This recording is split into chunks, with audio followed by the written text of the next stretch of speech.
හරි. පුතා එන හැමෝටම සුබ සන්ධ්‍යාවක් කියලා ප්‍රාර්ථනා කරනවා. එතකොට අද 21 දෙනෙක් මේ විදි පන්තිට සම්බන්ධ වෙලා තියෙනවා. හරිද? ගිය සතිය වගේ නෙමෙයි. ඉල්ලීමක් කරන්න ඔයාට මේ පැය දෙකම ඉන්න බැයි නම් ඒ කියන්නේ ඔයා විනාඩි 5ක් 10ක් බලලා යන්න ඉන්නවා නම් බලාගෙන පුතේ ඒ අයට කියන්නම් ඒ අයට මේ අපිට තියෙන මේ ඉලක්කේ ජය ගන්න අමාරුයි. හරිද? මේ පැයෙන් දෙකෙන් පැය දෙකක් කරන්න තියෙන එක පැය භාගෙන් විනාඩි 10න් 5න් යන්න ඉන්න කට්ටිය ඉන්නවා නම් ඒ අයට මේ ඉලක්ක ජය ගන්න අමාරුයි. මම ඒ දරුවන් හඳුනන්නේ කම්මැලි පිරිසක් කියලා. ඒ නිසා උත්සාහ කරන්න. හරිද? මේ ඉන්න හැමෝම දෙනා මේ පන්ති නිවෙන්නකම් සම්බන්ධ වෙන්න කියලා. මොකද මේකෙන් ප්‍රයෝජනෙ තියෙනවා යාට. මම මේ පන්තිය නොමිලේ කරන්නේ. හරිද? මම නොමිලේ කරන්නේ මේ මාසෙත් සහ ලබන මාසෙත්. සැප්තැම්බර් සහ ඔක්තෝබර් මාසයේ කියන මාස දෙකම නොමිලේ තමයි සිද්ධ කරන්නේ. ඒ නිසා ඔයාට මෙතනදී කිසිම වියදමක් යන්නේ නැහැ. ඔයාලා මේකෙන් ප්‍රයෝජනෙ ගන්න දැනගන්න කියලා ඉල්ලනවා. අනිත් කාම පුතේ මේ මම අදීදලා ඔයගොල්ලන්ගේ කවුද මේ පන්තියේ අන්තිම වෙනකන් ඉන්නේ කියලා මාක් කරගෙන ගෲප් එකක් තියෙනවා රිවිෂන් ගෲප් එකට. ඒක ලියාපදිංචි වෙච්ච අයට ගෲප් එකක් තියෙනවා. එතකොට ඒකෙන් මේ පන්තියට සහභාගී වෙන්නේ නැති අය බලලා මම අයින් කරනවා. හරිද? බොරු වැඩක් නෙමෙයි. ගෲප් එකේ ඉන්නවා 50කට වඩා ඒකෙන් 110ක් වගේ තමයි පන්තියකට සම්බන්ධ වෙන්නේ. නිසා ඒක සාර්ථක ක්‍රමයක් නෙමෙයි. හරි ඒ නිසා ඔයගොල්ලෝ දැන් මොකක් හරි නමකින් ඉන්නවා නම් ඔයගොල්ලෝ ලියාපදිංචික නමක් තියනවානේ Google form එකට දාපු නම අන්න ඒ නමින් රීනේම් කරගෙන ඉන්න අන්තිමේ මම මේක ඇටෙන්ඩන්ස් එකක් ගන්නවා. හරිද? ඒක තමයි කියන්න තියෙන්නේ. අනිත් කාරණාව තමයි අපි පන්තිය පටන් ගත්ත ගිය සතියේ නේද? ගිය සතියේ පටන් ගත්තා තාම අපි ව්‍යාපාර පසුබිම් පාඩම සාකච්ඡා කරන්නේ. අද ව්‍යාපාර පසුබිම පාඩම සාකච්ඡා කළ අවසන් කරාට පස්සේ අපි අලුත් පාඩමකට අද යනවා. හරිද? මේ අලුත් පාඩමකට යනවා. එතකොට ගිය සතියේ කාටද සම්බන්ධ වෙන්න බැරි වුණා නම් මම ගෲප් එකේ දාලා තියෙනවා ගිය සතියේ පාඩමේ වීඩියෝ එක YouTube වීඩියෝ එකක් විදියට දාලා තියෙනවා. ඒකට සම්බන්ධ වෙලා ඒක බලලා ඔයගලන්ට ඒක නෝට් කම්ප්ලීට් කරගන්න පුළුවන්. හරිද? හැම පාඩමක්ම. එතකොට මේ මාස දෙකේ යන හැම පාඩමක්ම වීඩියෝ කරලා මම YouTube එකට දානවා. හරිද? YouTube එකෙන් ඒකට ඔයාලට බලලා ඒක මේ සම්පූර්ණ කරගන්න පුළුවන් නෝට් එක. මට වෙනම Zoom එකක් විදියට මේ රෙකෝඩින් කරන්න බෑ. මොකද Zoom රෙකෝඩින් එක මේ ටික කාලයක් තියාගන්න පුළුවන්. අනිත් එක ස්ටෝරේජ් එකක් පිරෙනවා. ඒ වෙනුවට තමයි වෙනම රෙකෝඩින් එකක් විදියට දාලා YouTube එකට අප්ලෝඩ් කරන්නේ. එතකොට YouTube එකෙන් ඔයාලට මේ වීඩියෝ ටික බලන්න පුළුවන්. හරිද? අනිත් එක තමයි මෙතන රුසිත් ඊළඟ කියන්නේ මගේ YouTube name එක. YouTube එකේ නම තාම channel එක ගිහින් නැත්නම් බලන්න ගිය සතියේ දාපු වීඩියෝ එක තාම තියෙනවා. හරිද? ඒක බලලා සම්බන්ධ වෙන්න නැති අය ඉන්නවා නම් නෝට් එක සම්පූර්ණ කරගන්න. හරි පුතේ.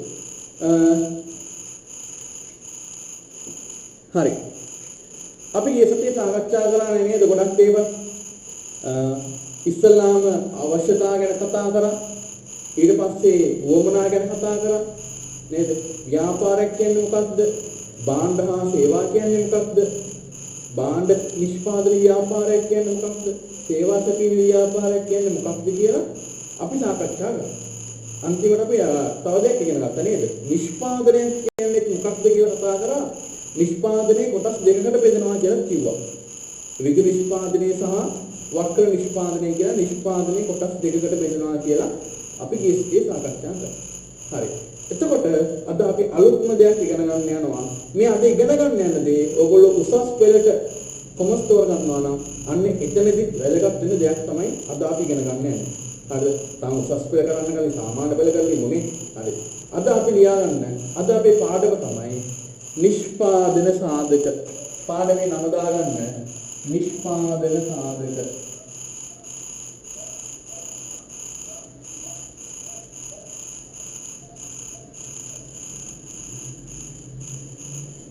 නිෂ්පාදන සාධක.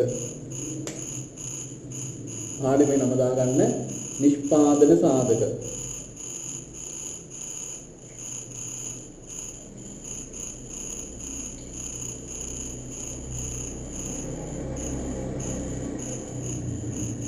මේ ගොඩක් අය කතා කරා තීරි පන්තියට කොහොමද සම්බන්ධ වෙන්නේ කියලා. එක්කලා ශ්‍රේණියේ දරුවන්ට මම මෙහෙම උදව්වක් කරන්න පුළුවන්. ඕගොල්ලෝ එක්කලා ශ්‍රේණියේ පන්තියට සම්බන්ධ වුණොත් මොගොල්ලන්ට උදව්වක් විදිහට මේ දේ කරන්න. ඒ කියන්නේ පන්ති කාස්තුව ගෙවලා නියමිත පරිදි සම්බන්ධ වුණොත් ඔයාලට පුළුවන් 10 ශ්‍රේණියේ පන්ති සඳහා නොමිලේ සම්බන්ධ වෙන්න. 10 ශ්‍රේණියේ මේ දවස්වල යන්නේ දිස්ත්‍රික්කයන් කියන පාඩම. 11 ශ්‍රේණියේ අපි මේ සතියේ පටන් ගන්න තියෙනවා තනි පුද්ගල ව්‍යාපාරව මූල්‍ය ප්‍රකාශන. මූල්‍ය ප්‍රකාශන පිළියෙල කිරීම කියන පාඩම මේ සතියේ 11 ශ්‍රේණියට පටන් ගන්න තියෙනවා. අද එතකොට සමහර අය ගියසදී පන්ති උණුගාම කෝල් කරලා කොහොමද දෙන්නේ කියලා. ඒගොල්ලන්ටත් එක්ක මතක් කිරීමක් කළේ 11 ශ්‍රේණියට අලුතෙන් පාඩමක් පටන් ගන්න තියෙනවා. 11 ශ්‍රේණියට කවුරු හරි ආවොත් එයාට උදව්වක් විදිහට මට පුළුවන් 10 ශ්‍රේණියේ ඔන්ලයින් පන්තිලේ නිකන් සම්බන්ධ කරලා දෙන්න. නොමිලේ සම්බන්ධ කරලා දෙන්න. හරිද? 10 ශ්‍රේණිය යන්නේ මේ ටිකේ දිස්ත්‍රික්ක සටහන් කියන පාඩම. හරි. නිෂ්පාදන සාධක දාද අපි ඉගෙන ගන්නේ නිෂ්පාදන සාධක කියන පාඩම. හරි. පුතේ නිෂ්පාදනයක් කියන්නේ අපි දන්නවා නේද? නිෂ්පාදනය කියන්නේ මොකක්ද? අපි ගිය සතියේ ඉගෙන ගත්තා. යම් අමුද්‍රව්‍යයක් මෙහෙයුම් ක්‍රියාවලියකට ලක් කරලා අවසානයේ නිමැවුමක් ලබා ගැනීමේ ක්‍රියාවලියට අපි කිව්වා නිෂ්පාදනයක් කියලා. තේනවද? ඕකන අපි නිෂ්පාදනයේ දුන්නු නිර්වචනේ පොතේ තියෙන ඕගොල්ලෝ ලස්සනට ලියාගන්න. පුතේ ඕනම දෙයක් නිෂ්පාදනය කරන්න නම් අපිට සම්පත් කියලා දෙයක් ඕන වෙනවා. තේනවද? ඕනම දෙයක් නිෂ්පාදනය කරන්න නම් අපිට සම්පත් කියලා දෙයක් ඕන. නේද? දැන් හිතන්නකො කාල් නිෂ්පාදනය කරන නැත්නම් වී නිෂ්පාදනයේට කොච්චර දේවල් ඕනද? නේද? වී වගා කරන්න අපිට පොළවක් ඕන. පොහොර කියන දේවල් ඕන. නේද? බීජ අවශ්‍යයි. ජලය අවශ්‍යයි. ඒ වගේ දේවල් තමයි අපි කියන්නේ සම්පත් කියලා. නේද? දැන් මට මෙහෙම උගන්වන්න සම්පත් ඕන නේද? නේද? මට මෙහෙම උගන්වන්න සම්පත් ඕන. මට වයිට් බෝඩ් එකක් ඕන. මට මාග පෙන් ඕන. නේද? මට ලැප්ටොප් එකක් ඕන. මට කැමරාවක් ඕන. මේ තමයි මට මේ වැඩේ කරගන්න ඕන වෙන සම්පත් ටික. එහෙනම් අපිට ඕනම නිෂ්පාදනයක් කරන්න නම් සම්පත් කියන දේ ඕන වෙනවා. තේරුණාද? සම්පත් කියන දේ ඕන වෙනවා. නේද? හිතන්නකො ඔයා මොකක් හරි ගෙදර නිෂ්පාදනයක් කරනවා. අපි හිතමු ඔයා යාළුවෙක්ට විශ් කරන්න බර්ත්ඩේ කාඩ් එකක් හදනවා. ඒකට සම්පත් ටිකක් ඕන නේද? බර්ත්ඩේ කාඩ් එකට මේ කාඩ්බෝඩ් එකක් ඕන, කතුරු ඕන, ඊට පස්සේ කලර් ඒප් ඕන, පෑන් ඕන. මේ තමයි අපිට ඕන කරන සම්පත් ටික. හරිද? එහෙනම් ඕනම නිෂ්පාදනයකට අපිට මෙහිම සම්පත් ඕන. එහෙනම් පුතේ නිෂ්පාදන සාධකයක් කියලා කියන්නේ නිෂ්පාදන කටයුත්තක් සඳහා අපිට උපකාරී වෙන අපිට ඕන වෙන සම්පත් වලට තමයි අපි සරලව කියන්නේ නිෂ්පාදන සාධක කියලා. තේරුණාද?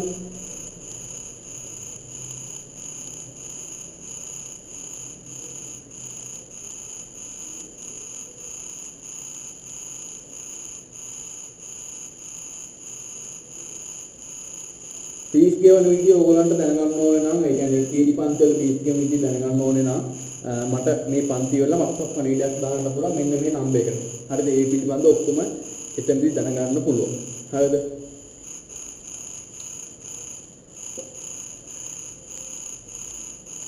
හරි. එහෙනම් පුතේ නිෂ්පාදන සාධක නේද? අපිට නිෂ්පාදනයක් කරන්න නම් මේ මොකක් හරි දෙයක් හදන්න නම් අපිට විවිධාකාරයේ සම්පත් ඕන වෙනවා නේද? විවිධාකාරයේ සම්පත් ඕන වෙනවා. අන්න ඒ සම්පත් වලට තමයි අපි මෙතනදී කියන්නේ නිෂ්පාදන සාධක කියලා. හරිද? එහෙනම් ලියාගන්න නිෂ්පාදන සාධක කියන එක යටතේ නිෂ්පාදන සාධක කියන එක යටතේ ලියන්නේ නැ හැමෝම භාණ්ඩ හා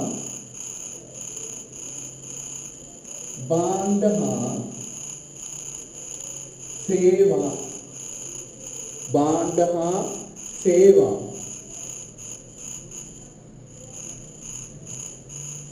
නිෂ්පාදනය කිරීමට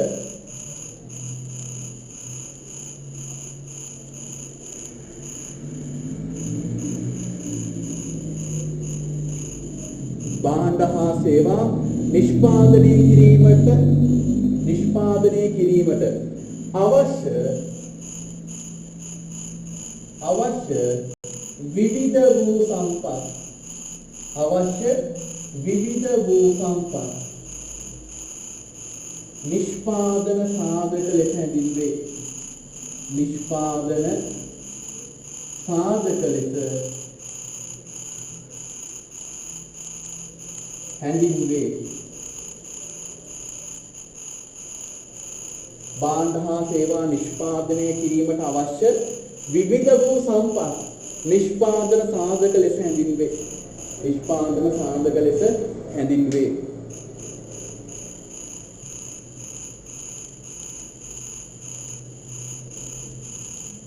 හරි. ඒ කියන්නේ අපිට ඕනම නිෂ්පාදනයක් කරන්න නම් අපිට විවිධාකාරයේ සම්පත් ඕන වෙනවා. අනේ සම්පත් වලට තමයි අපි කියන්නේ මෙතනදී නිෂ්පාදන සාධක කියලා. හරිද? එතකොට යටින් ලියන්න නිෂ්පාදන සාධක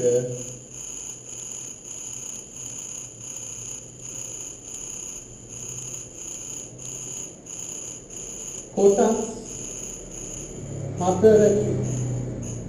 නිෂ්පාදන සාධක කොටස් හතරකි.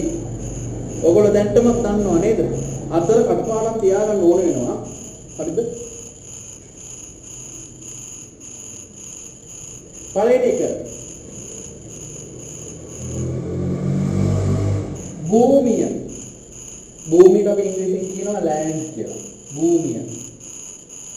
ඊට පස්සේ ශ්‍රමය.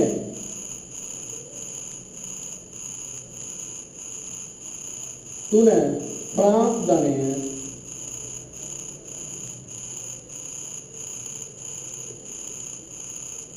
හතරවෙනි එක ව්‍යවසාය. ව්‍යවසාය.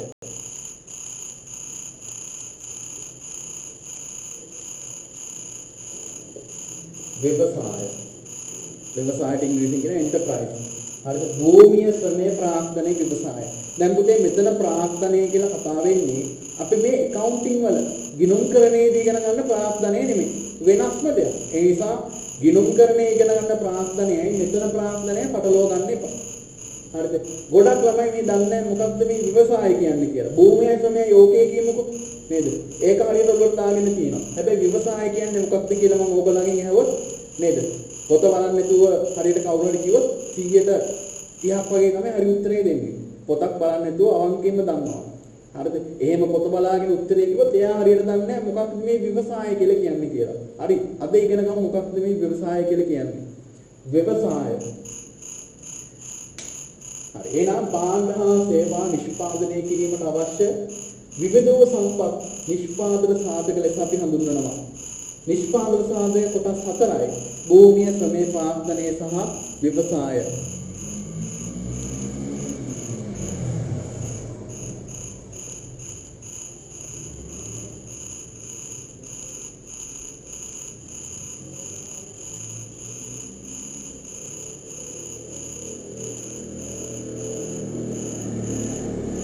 හරි.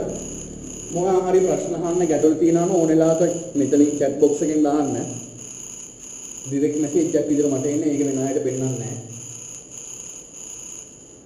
හරි. එහෙනම් පාඩම් කරගන්න. ඔයගොල්ලෝ දැන්ම පාඩම් කරගන්න. භාණ්ඩ හා නිෂ්පාදනය කිරීමට අවශ්‍ය විවිධ වූ සම්පත් නිෂ්පාදන සාධක ලෙස හැඳින්වේ. නිෂ්පාදන සාධක කොටස් හතරයි. භූමිය, ශ්‍රමය, ප්‍රාග්ධනය සහ ව්‍යවසාය. කටපාඩම් කරගන්න. වැඩේ දැන්ම ලේසි දෙයක් අපි ඉගෙන ගන්න යන්නේ අද.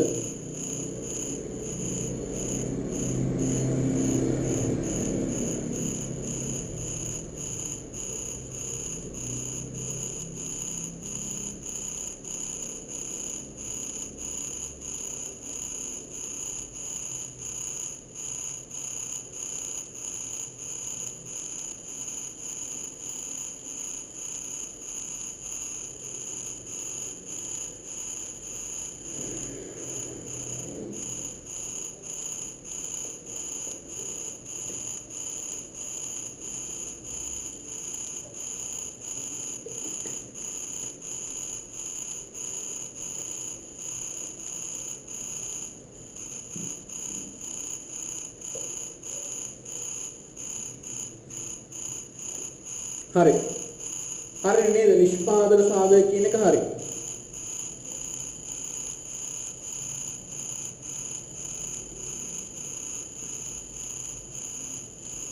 හරි. එතකොට එක්කෙනෙක් මේ හැමදාම මේ රිවිෂන් පන්ති මේ දවසේම තමයි තියෙන්නේ. වෙනස් කරන්නේ නැහැ. බදාදා 8 ඉඳලා 10ට. හරි. ඕනේ නම් දරුවෝ 10 දෙනෙක් විතර ඉල්ලීම අඩු 10 දෙනෙක්වත් ඉල්ලීමක් කරොත් ඒ කියන්නේ මුදල් අය කිරීම කරාට පස්සේ ඔක්තෝබර් වලින් පස්සේ මුදල් අය කරන්නේ. ඊට පස්සේ මුදල් කරොත් මේ 10 දෙනෙක් වගේ ඉල්ලීම් කරොත් ඒගොල්ලන්ට වෙනම කණ්ඩායමක් විදිහට කරන්න පුළුවන්. එක්කෙනෙක් විතරක් එහෙම කතා කරොත් කරන්න අමාරුයි. එක්කෙනෙක් විතර ඒ කාලේ වෙන් කරන්න අමාරුයි. මොකද මම උසස් පෙළක් පන්ති ගන්න එක්කෙනෙක්. ඒතකොට තියෙන කාලේ සීමිතයි. ගොඩක් දරුවන්ට උදේ වරුවේ දාන්නත් බෑ. පාසල් වල පන්ති දාන්න. ඒතකොට තියෙන කාලේ තමයි හවස් වල. ඉතින් මේක හරි වෙලාවට මම මැනේජ් කරගෙන මේ භාවිත කරන්න ඕන. හරිද? හැමදාම මේ රිවිෂන් පන්තියේ තියෙන්නේ 8 ඉඳලා 10ට. හරි. අපි එනම් මේ එකින් එක සාකච්ඡා කරමු පළවෙනි එක කියලා. එහෙනම් අංක 1 දාලා ලියන්න භූමිය. භූමිය කියන එක කියලා ලියමු.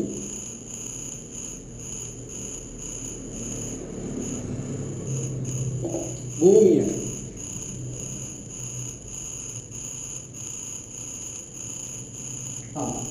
භූමිය කියන්නේ ඉතින් ඔයගොල්ලෝ 10 වසරේදී ඉස්සල්ලාම ආපුවම ගොඩක් අය හිතේ භූමිය කියන්නේ මේ මහ පොළොවනේ.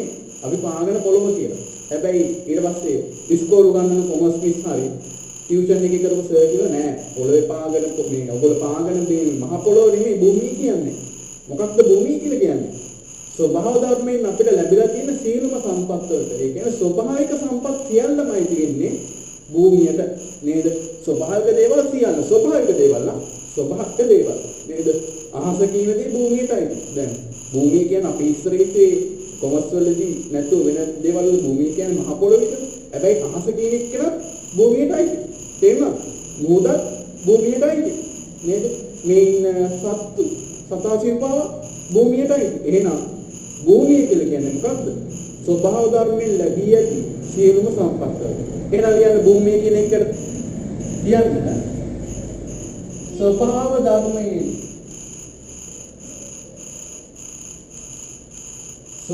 ධර්මයෙන් ලැබී ඇති සියලුම සම්පත්.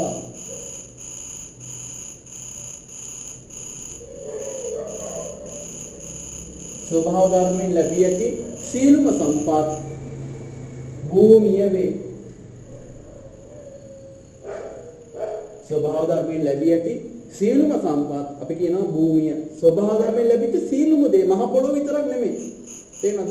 අහසත් භූමියටයි තියෙන්නේ. පොළොවත් භූමියටයි තියෙන්නේ. පිරුවෙලියත් භූමියටයි තියෙන්නේ. මේ කියන දේ හැම දෙයක්ම අපේ ස්වභාව ධර්මයෙන් ලැබිච්ච දේවල්.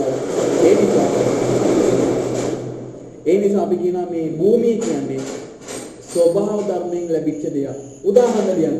උදාහරණ. වනසතුන් වනාන්තර එතකොට මුහුද හිරු එළිය කාදින්ගම මහ පොළොවත් ඉතින් භූමියේ කොටසක් තමයි මහ පොළොව. එහෙනම් භූමිය කියන්නේ මොකක්ද? ස්වභාව ධර්මයෙන් ලැබිලා තියෙන සියලුම දේවල්. හරිද කියන්නේ?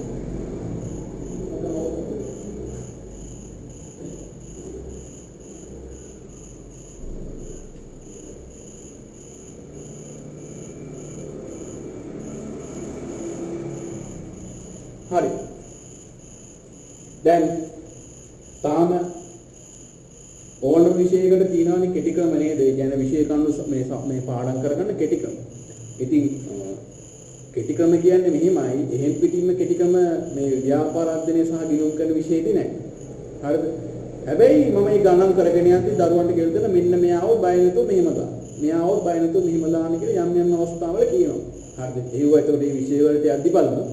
ඒ වගේ තමයි ඕනම විෂයක් ගත්තොත් මේ ඒ විෂයන් මතක තියාගන්න කෙටි ක්‍රම තියෙනවා. හරිද? ඕගොල්ලන්ගේ තියෙනවා නේද මේ මොකක්ද ශක්‍රීයතා ශ්‍රේණිය කියලා නේද? උඩින්ම තියෙන පොටෑසියම්, ඊට පස්සේ තියෙන සෝඩියම්, ඊට පස්සේ කැල්සියම්, ඊට පස්සේ මැග්නීසියම්. ඔහොම තියෙනවා ශක්‍රීයතා ශ්‍රේණිය කියලා විද්‍යාවේ. ඕක මතක තියාගන්න අපිට ගණනක් කියව මට මතකයි මේ අපි කියන්නේ මේ දැන් නම් මතක නෑ. පොට්ටසෝම එක හැදුම ගියයි මැංගනීස් යන තුන් දෙනයි. එහෙම ගියේ මොකක්ද මම පොට්ටසෝම කියන්නේ පොටෑසියම්. සෝම කියන්නේ සෝඩියම්. කැහැටි කියන්නේ කැල්සියම්. හරි. මැගියයි කියන්නේ මැග්නීසියම්. තුන් දෙනයි කියන්නේ කුත්තනාගම සල්ෆර්. ඒක මේක මතක තියාගන්න. මේ සාමේ ගණන් වලදීත් එහෙමයි.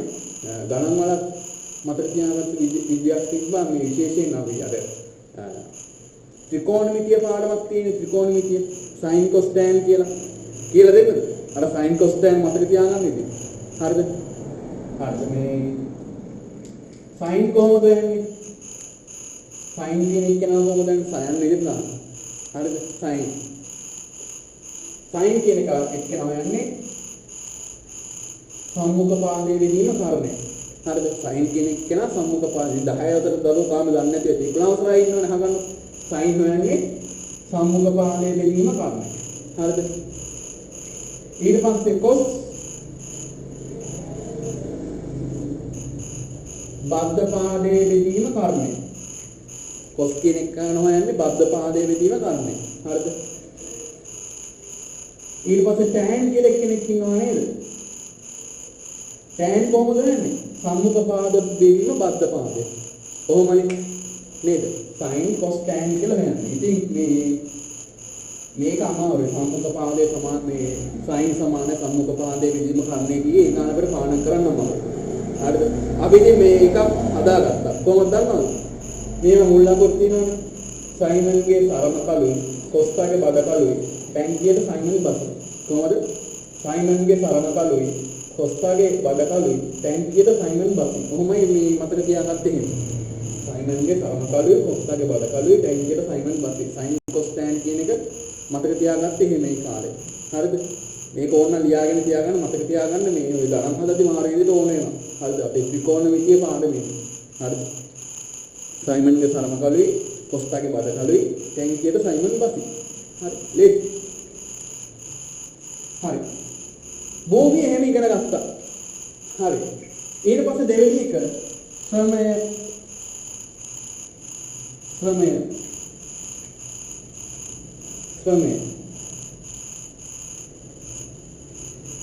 ශ්‍රමය කියලා කියන්නේ පුතේ.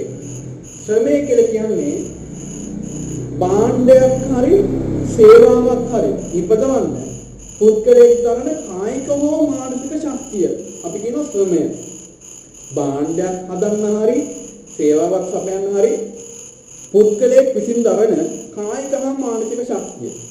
නේද? පෙදරේරුවේ ගයක් හදන්න එයාගේ කායික ශක්තිය දෙනවා. එහෙනම් මේ දෙන කායික ශක්තියට අපි කියනවා ශ්‍රමය කියලා. නේද? වෛද්‍යවරේ රෝගීන්ට ප්‍රතිකාර කරන්න එතනදී දෙන්නේ මානසික ශක්තිය. එතනදී අපි එතනක් කියනවා ශ්‍රමය. එහෙනම් මතක තියාගන්න ශ්‍රමය කියලා කියන්නේ භාණ්ඩයක් හරි සේවාවක් හරි නිපදවන්න පුද්ගලයෙක් විසින් දරන කායික හා මානසික ශක්තිය. හරි. එහෙනම් ලියමු ශ්‍රමය කියන එක්කෙනාට ලියන්න භාණ්ඩයක් හෝ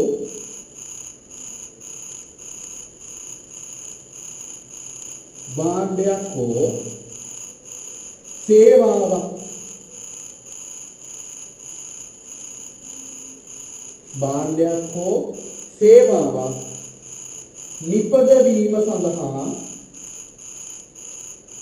නිපදවීම සඳහා භාණ්ඩයක් හෝ සේවාවක් නිපදවීම සඳහා පුද්ගලයෙකු විසින් දරන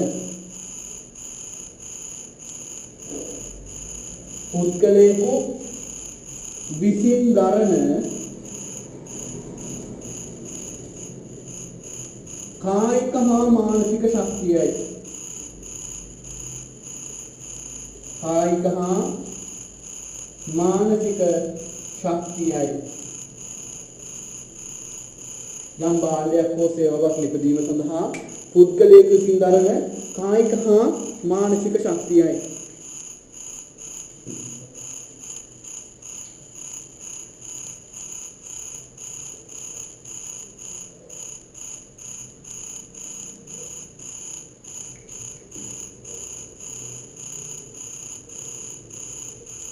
හරි. ඒ කියන්නේ සමහර අය ඉන්නවා කායික ශක්තිය දෙන්නේ. ඇඟේ මාංශයෙන් තමයි දේ කරන්නේ. සමහර අය ඉන්නවා මොලේ කල්පන මානසික ශක්තිය තමයි දෙන්නේ. එතකොට අපි හැමතිස්සෙම try කරන්න ඕන අර මානසික ශක්තිය දෙන කට්ටිය මේ පැත්තට යන්න.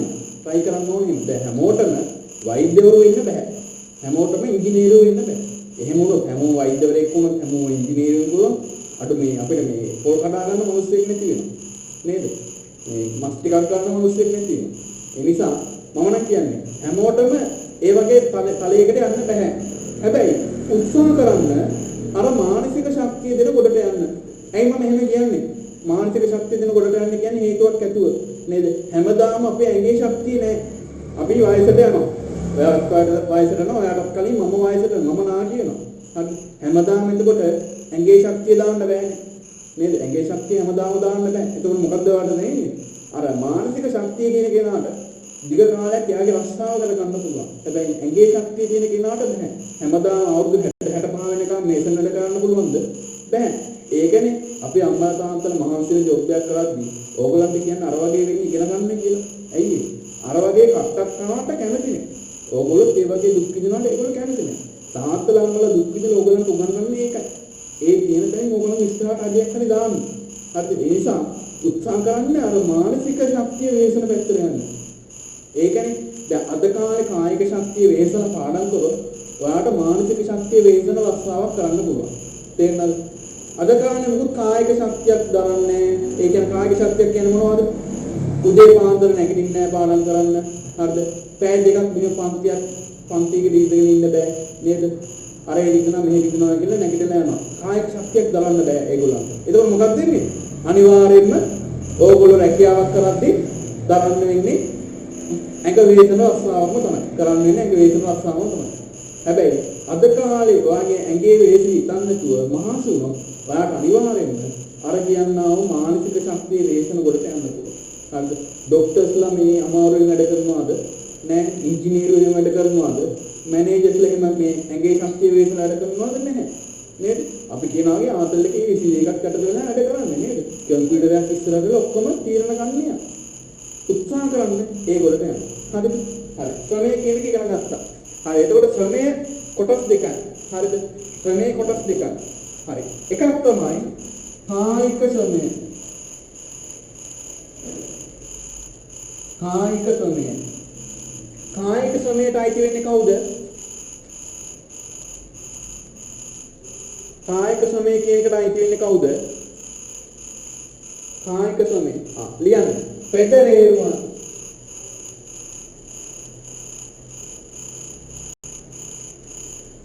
පෙදරේරුවන් කියන්නේ කවුද?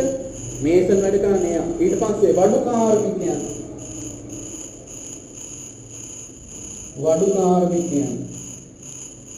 තාපෙට ගන්න පුළුවන් කම්කරුවන්.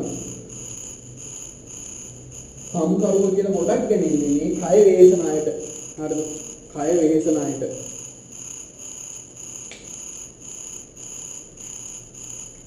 හරි. ඊට පස්සේ ලියන්න මානසික ශ්‍රමයට අයිති වෙන්නේ කවුද? මානසික ශ්‍රමය. ලියන්න වෛද්‍යවරු.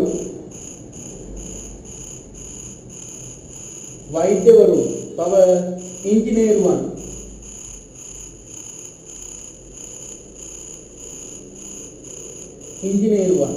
තව එකක් නෙමෙයි කළමනාකරුවන්. උදේ කළමනාකරුවෝ කියන්නේ මානසික ශ්‍රමය ගොඩක් වේදන කක්තිය.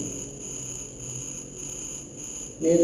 ඕගොල්ලෝ වෙලා බලන්නකො. අඳුරන කවුරු රේටි කොයි හරි ආයතනයක මැනේජර් කෙනෙක්.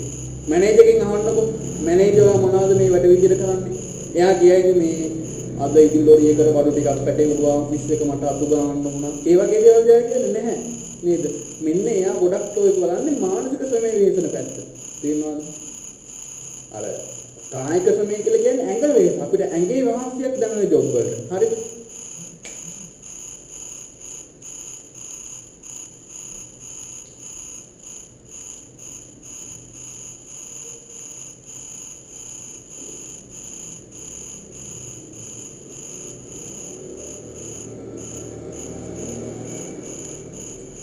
හරි. මේක හරියනේ නේ? හරි.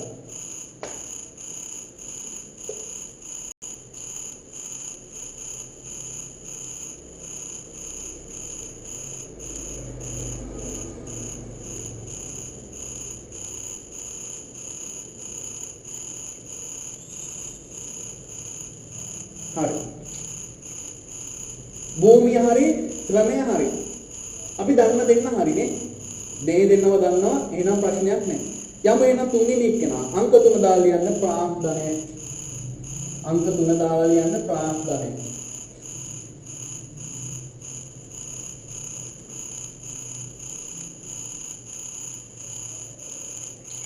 අංක 3 ප්‍රාර්ථනය. මේ ප්‍රාර්ථනය කියන්නේ එතකොට අපි accounting වල ඉගෙන ගන්න. ගිණුම්කරණයේදී ඉගෙන ගන්න ප්‍රාර්ථනය නෙමෙයි. වෙනස්ම දෙයක්. හරිද? ඒ නිසා ගිණුම්කරණයේ කියන ප්‍රාර්ථනය මෙතන නිර්වචන ලියන්න එපා වැරදිලාවත්. හරිද? ගිණුම්කරණයේ ප්‍රාර්ථනය කියන්නේ මොකක්ද? ආයිතිකවල ව්‍යාපාරයට යොදවපු මුදල්. නැත්තම් සම්පත්. ඒ උත්තරේ මෙතන ලියන්න යන්න එපා. අනිවාර්යෙන් අර. හරි. දැන් අපි මානසික ශක්තිය ගැන විවිධාකාර ශක්තිය ගැන කතා වුණානේ. නේද? ඉංජිනේරුවෙක් වෙන්න මම කියන්නේ මේ පැත්තට try කරන්න කියලා. මේ දැන් මම ඕගොල්ලන්ගෙන් ඇහුවොත් ඕගොල්ලෝ කවදා හරි මොකක්ද දෙන උත්තරේ? ඔයා මේ මට හැමෝම මැසේජ් එකකින් පුළුවන් නම් කියන්න. හරිද? මෙතන chat එකකින් පුළුවන් නම් කියන්න. ඔයා අනාගතේ කවුරු වෙන්නද කැමති? අනිවාර්යයෙන් මට උත්තරයක් ඕන 27 දෙනෙක් ඉන්නවා. කියන්න බලන්න. ඔයා අනාගතේ තාම ඕලෙල් කරලත් නැහැ. ඔයා කවුරු වෙන්න කැමති? මට කියන්න උත්තරයක්. විනාඩි දෙකක් විනාඩියක් දෙන්න. මඩි දෙලා දෙන්න මට තව සාකච්ඡා කරන්න තියෙනවා.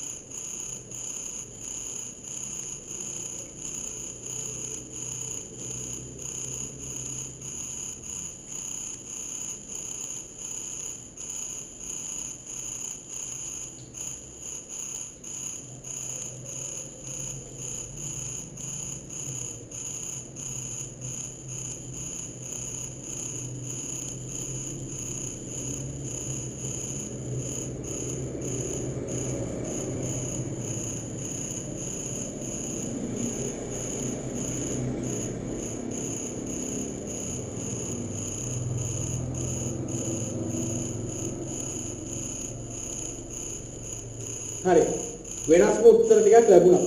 හරිද? ඒ අතර සමහර උත්තර තියෙනවා මේ මම බලාපොරොත්තු වෙන උත්තරත් සමහර අයගෙන් ලැබුණා. හරිද? ඒ කියන්නේ ගොඩක් අපේ විශේෂයෙන් මේ සිංහල අයගේ තියෙන අවුලක් තමයි මේක මුස්ලිම් අයගේ ගොඩක් තියෙනවා. මුස්ලිම් අය බලන්නේ හැමතිස්සෙම බිස්නස් එකක් කරන්නේ. නේද? හැබැයි සිංහල අයගේ පටන් ගන්න නෑ මම ව්‍යාපාරයක් බිස්නස් එකක් කරනවා කියලා. එහෙමත් කරනවා නම් කරන්නේ ගොඩක් තමන්ගේ තාත්තෝ කවුරු හරි ගෙදර කවුරු හරි කෙනෙක් බිස්නස් එකක් කරනවා එයාත් එහෙම කරනවා. හරි. එහෙම කෙනෙක් කිව්වා ව්‍යාපාරිකයෙක් කෙනා තව කෙනෙක් කිව්වා මම ඒ උත්තරේට මාර විදියට ආසයි මේ අවංක උත්තරයක් පිටරට ගිහින් ජොබ් එකක් කරනවා කිව්වා. හරිද? මම ලංකාව හොඳම ICT ගුරුවරයා වෙන අනිවාර්යෙන්ම රවිදු බණ්ඩාරනායක ගාවට පන්ති යනවා. හරි. ඒ විදියට වෙනස් උත්තර මට හම්බුණා. හරි. දැන් ඔයගොල්ලෝ කිව්වට සමහර අය කිව්වා මම නර්ස් කෙනෙක් වෙනවා, මම ලෝයර් කෙනෙක් වෙනවා, මම ડોක්ටර් කෙනෙක්, මම ආකිටෙක්ට් කෙනෙක් වෙනවා. එහෙම කිව්වා. ගොඩක් හොඳයි. කොහොම පැහැදිලි උත්තරයක් Taman යන මාර්ගයේ පිළිබඳව දෙන්න ගොඩාක් වැදගත්. හැබැයි ඒ ඔයාගේ නම්බර් 1 ප්ලේස් එකනේ නේද? ඔයා එකට අංක 1 දීලා තියෙනවා. මම වෙන්නේ මෙහෙම. හිතන්න ඔයාට කවදාරි ඔයා ඔය හිතන් ඉන්න එකට යන්න බැරි වුණොත් ඒ නිසා පුරුදු වෙන්න ඔයා වාගේ නම්බර් 1 වෙන්නේ ડોක්ටර් කෙනෙක් නම් නම්බර් 1 තැනට දීලා දෙන ලෝයර් කෙනෙක් නම් ඔයා නිකන් හරි එතනට යන්න බැරි වෙනවා. ඒක කියන්න බෑ. නිකන් හරි එතනට යන්න බැරි. එහෙනම් ඔයා plan B එකක් ගහලා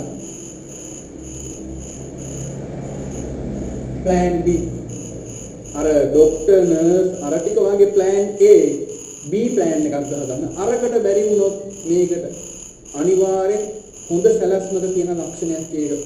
උදේ සැලැස්මක් හිතන තරම් ලේසියෙන් සාර්ථක වෙන්නේ නැහැ. එහෙනම් අමාරුයි. හරිද? අසාර්ථක වීමේ ඉඩකඩ වැඩි. අසාර්ථක වුණොත් plan B එකට යන්න හදාගෙන තියන්න. ඔය ගේම්ස් වලදී ගොඩක් එහෙමයි තියෙන්නේ. හරිද? ගොඩක් ඔය සැලසුම් වලදී එහෙමයි. මෙන්න මේක බැරි වෙලාවක් වැරදුනොත් අපි මේ plan B කියන එකට යන්න ඕනේ.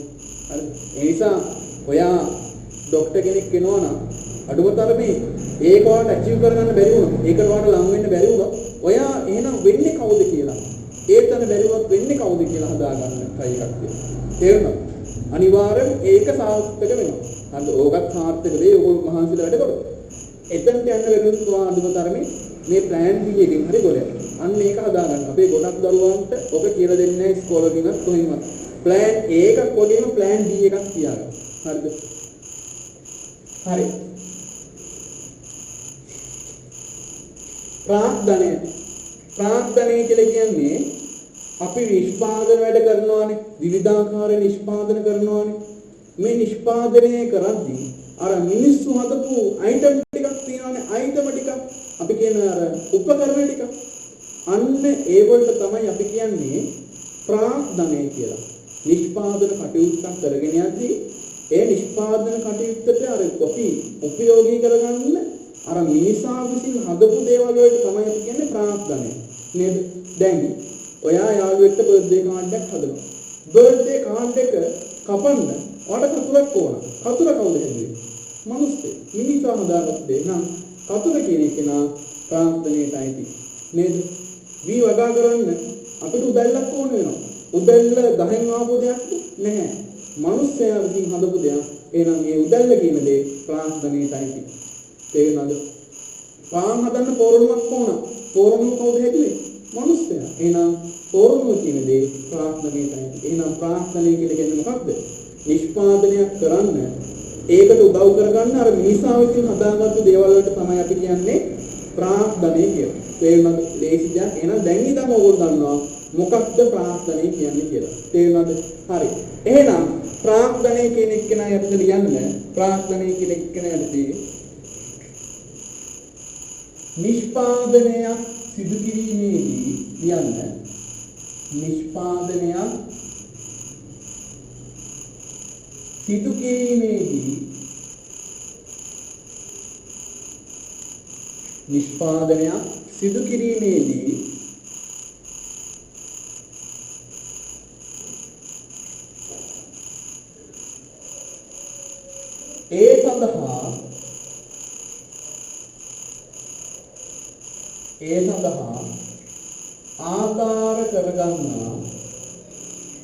ඒ සඳහා ආධාර කරගන්නා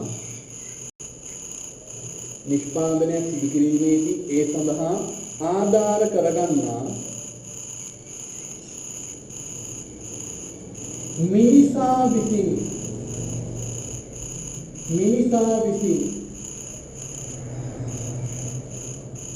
සකස් කරන ලද දෑ. මිනිසා විසින් සකස් කරන ලද දෑ නිෂ්පාදනයක් සිදු කිරීමේදී ඒ සඳහා ආධාර කරගන්නා මිනිසා විසින් සකස් කරන දෑ ප්‍රාග්ධනය වේ.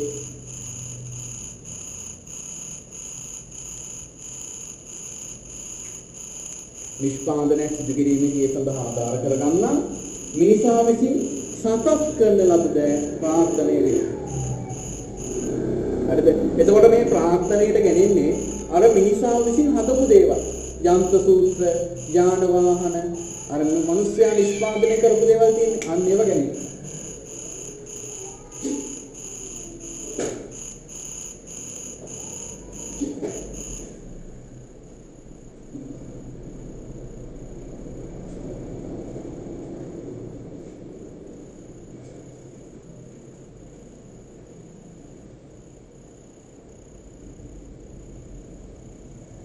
හරි. උදාහරණ ලියන්න. උදාහරණ යන්ත්‍ර සූත්‍ර, ගොඩනැගිලි, යාන වාහන,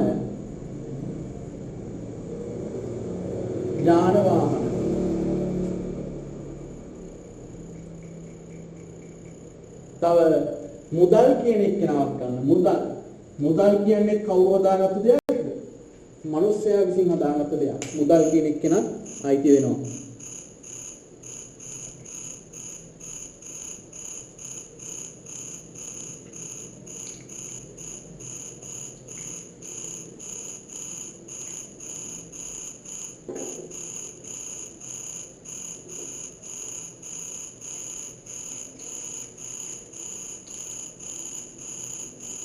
හරි නේද?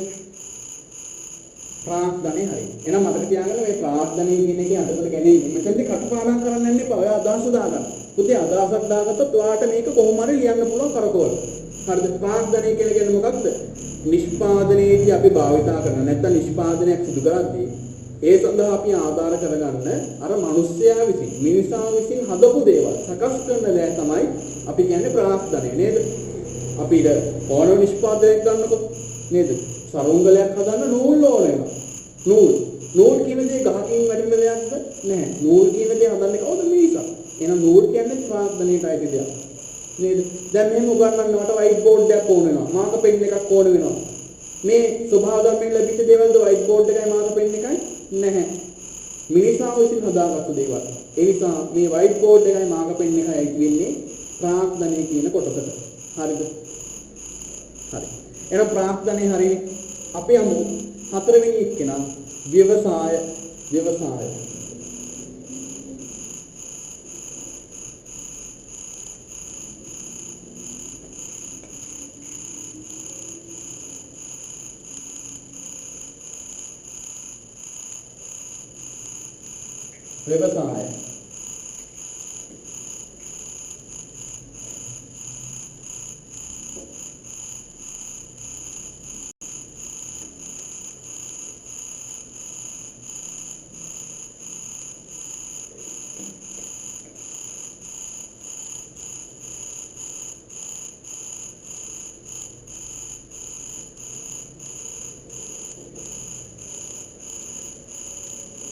හරි. ගොඩක් දෙනෙක්ගෙන් ඇහුවොත් මේ ව්‍යවසාය කියන්නේ මොකක්ද කියලා ඒගොල්ලන්ට පැහැදිලි අදහසක් නැහැ. හරි. දැන් අහගන්න මොකක්ද මේ ව්‍යවසාය කියන්නේ කියලා. දැන් අපි ඉගෙන ගත්ත 3 දෙනෙක් ඉන්නවනේ. නිෂ්පාදන සාධකවලදී ඉගෙන ගත්ත 3 දෙනෙක් ඉන්නවා. භූමියේ ඉන්නවා. ඊට පස්සේ ශ්‍රමයේ ඉන්නවා. අන්තිමේට ඉගෙන ගත්ත 3 වෙනි එක්කෙනා විදියට ප්‍රාර්ථනය. එතකොට මේ ව්‍යවසාය කියලා කියන්නේ මෙන්න මේ 3 දෙනාම එකතු කරගෙන. ව්‍යවසාය කියලා කියන්නේ මෙන්න මේ 3 දෙනාම එකතු කරගෙන නිෂ්පාදන ක්‍රියාවලියක් නැත්නම් නිෂ්පාදන ක්‍රියාකාරකම කරන එක තමයි ව්‍යවසාය කියලා කියන්නේ. මෙන්න මේ 3 දෙනාම එකතු කරගෙන නිෂ්පාදන ක්‍රියාවලියක් නැත්නම් නිෂ්පාදන කටයුත්තක් කරන එකටයි අපි කියන්නේ ව්‍යවසාය කියලා. මොකක්ද මේ එතකොට කියන්නේ? දැන් ඔයගොල්ලෝ ගන්න උදාහරණ. අපි ගමු නිෂ්පාදන ක්‍රියාකාරකමට පාන් නිපදවීම.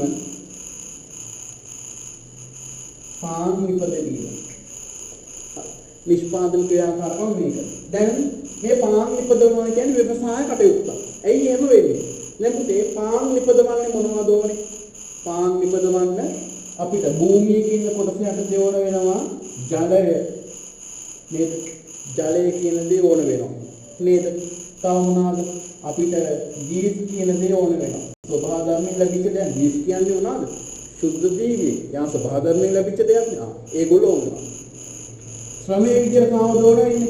ශ්‍රමය. පාන් හදන කවුරුද කෙනෙක් ඕනනේ. නේද? බක්කරේ. අර පාන් පෝරුනේ වැඩ කරන එක්කෙනාට කියන්නේ මොකක්ද? හරි භාෂාවෙන් බක්කරේ කියලා. බක්කරේ ඉගෙන ගන්න. හරි බක්කරේ. නැත්නම් පාන් අනන කෙනා කියන්නේ ආශ්‍රමයේ විදියට යාව ඕන. ඒ වගේම මේ පාන් හදන්න අපිට පෝරණුවක් ඕන. එතකොට පෝරණුව කාටදයිද? පෝරණුවයි ප්‍රාර්ථනයි. පෝරණුව මිනිස්සු හදපු දෙයක්නේ. ප්‍රාර්ථනයි. එතකොට මේ 3 දෙනාම ඕන නේද නිෂ්පාදනයක් කරන්න? මේ 3 දෙනාම ඕන. භූමියක් ඕන, ශ්‍රමයක් ඕන, ප්‍රාර්ථනයක් ඕන. එතකොට ව්‍යවසාය කියලා කියන්නේ මොකක්ද? මෙන්න මේ 3 දෙනාම එකතු කරගෙන නිෂ්පාදන කටයුත්තක් කරනවා නම් අපි ඒකට කියනවා ව්‍යවසාය කියලා. හරි. එහෙනම් ලියන්න ව්‍යවසාය කියන එකට ලියන්න භූමිය කමා ශ්‍රමය කමා ප්‍රාර්ථනය යන භූමිය කමා ශ්‍රමය කමා ප්‍රාර්ථනය යන නිෂ්පාදන සාධක තුන එක්කොට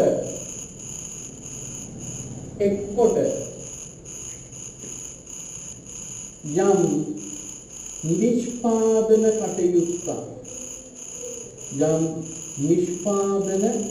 කටයුත්තක්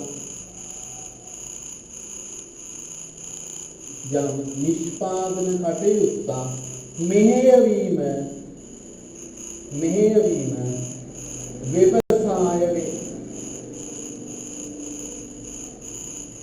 භූමිය ශ්‍රමය ප්‍රාර්ථනය යන නිෂ්පාදක සාධක තුනෙන් කොට යම් නිෂ්පාදන කටයුත්තක් මෙහෙයවීම ව්‍යවසාය වේ.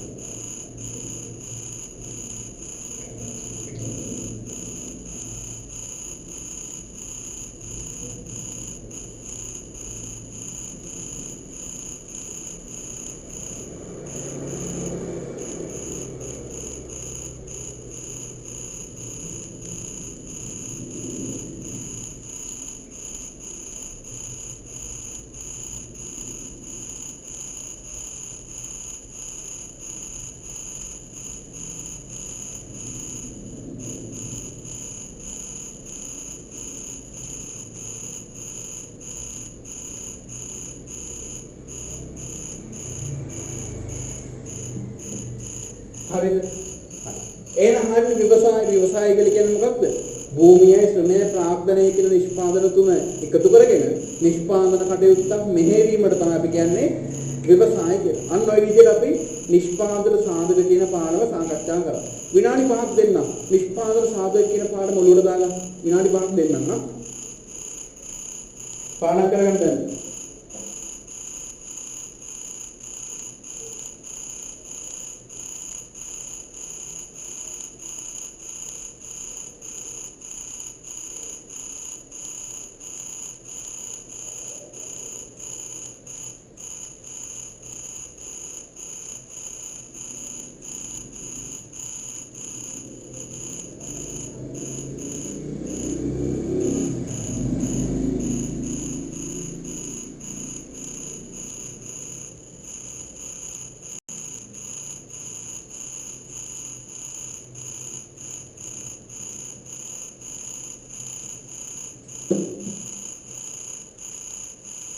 හරිනේ ඉක්මනට බලා ගන්න.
හරි. එහෙනම් නිෂ්පාදන සාධක කියන පාඩම ඒ ආකාරයෙන් අපි අවසන් කරනවා. ඒක ඔබසේ ඒ ආකාරයෙන් අවසන් කරනවා. හරි. එන නිෂ්පාදන සාධක හරි. ඔක පාඩම් කරගන්න විභාගෙදි ගොඩක් ඔතනින් ප්‍රශ්න ඇහෙනවා. හරිද? හරි. අපි යමු ඊළඟ කොටසට. ලියාගන්න. ඊළඟ මාතෘකාව තමයි මේ පාඩමේ අපි ඉගෙන ගන්න. ඇල්මැටි පාර්ශව. ඇල්මැටි පාර්ශව.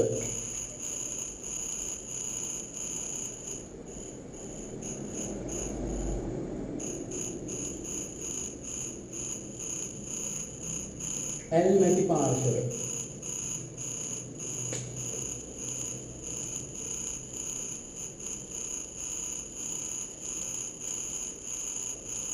හරි. ඇල්මැටි පාර්ශව කියලා කියන්නේ උනන්දුවක් වෙන පාර්ශවවලට. උනන්දුවක් වෙන පාර්ශවවලට. ඒ කියන්නේ දැන් ව්‍යාපාරයක් කරගෙන යද්දී ඒ ව්‍යාපාරය ගැන උනන්දු වන විවිධ පාර්ශව ඉන්නවා. නේද? ව්‍යාපාර පැත්තකින් දාන්න පොඩ්ඩක්. ඔයා ගැන බලන්න ඕගොල්ලන් ගෙදර ගැන. ඕගොල්ලෝ මොකක් හරි ගෙදර වැඩක් කරද්දී ඕගොල්ලෝ ගැන උනන්දු වෙන කට්ටියක් ඉන්නවනේ නේද? නේද? ගෙදරට කවුරු හරි ආවොත් අල්ලපු ගෙදර කවුරු හරි එක්කෙනෙක් ගේට්ටුවෙන් මෙහෙම ඉස්සලා හරි බලන් ඉන්නවා නේද? නැත්තම් මොනවද කියන්නේ කියලා අහගෙන ඉන්නවා. නේද? ඕන් නැති ඕපුපයක් නැහැනේ අල්ලපු ගෙදර එක්කෙනා. එතකොට ඕගොල්ලෝ ගෙදර වෙන්නේ මොනවද? ඒක ගැන ඇල්මැටි පාර්ශව ඉන්න ඕන තරම් නේද? නෑදෑයෝ ඉන්නවා, යාළුවෝ ඉන්නවා, අසල්වැසි ඉන්නවා නේද? ඔයාව ගත්තත් එහෙම. ඔයාගෙන උනන්දුවක් දක්වන ඕනා ඉන්නවා. ඔයාගේ ගුරුවරු ඔයාගෙන උනන්දුවක් වෙනවා. දෙමව්පියෝ ඔයාගෙන උනන්දුවක් වෙනවා. ඔයාගේ සහෝදර සහෝදරියෝ ඔයාගෙන උනන්දුවක් වෙනවා. අසල්වාසීන් විශේෂයෙන්ම උනන්දුවක් වෙනවා. හරි. ඒ ඔයාගෙන. ඒ වගේම තමයි අපි ව්‍යාපාරයක් කරද්දී මේ ව්‍යාපාරය ගැන උනන්දුවක් දක්වන විවිධ කට්ටිය ඉන්නවා. හරිද? මේ ව්‍යාපාරය ගැන උනන්දු වෙන විවිධාකාර කට්ටිය ඉන්නවා. අන්න ඒ විවිධාකාර කට්ටියට තමයි අපි මෙතනදී කියන්නේ ඇල්මැටි පාර්ශව කියලා. එහෙනම් පුතේ ඇල්මැටි පාර්ශව කියලා කියන්නේ ව්‍යාපාරයක් ගැන විවිධාකාරයේ උනන්දුවක් දක්වන කට්ටියට. ව්‍යාපාරයක් ගැන විවිධාකාරයෙන් උනන්දුවක් දක්වන කට්ටියට තමයි මෙතනදී අපි කියන්නේ ඇල්මැටි පාර්ශව කියලා. හරිද? හරි. එහෙනම් ලියමු අපි. ලියන්න ව්‍යාපාර කටයුතු පිළිබඳව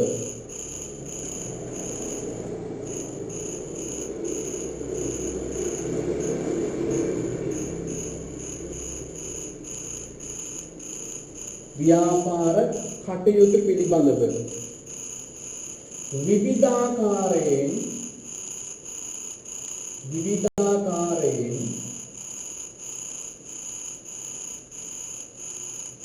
උනන්දු වන ව්‍යාපාර කටයුතු පිළිබඳව විවිධාකාරයෙන් උනන්දු වන පාර්ශව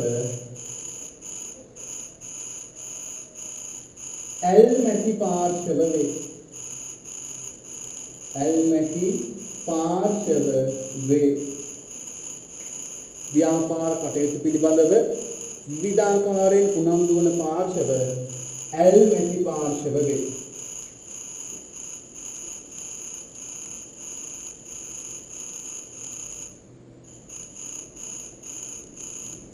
හරිද?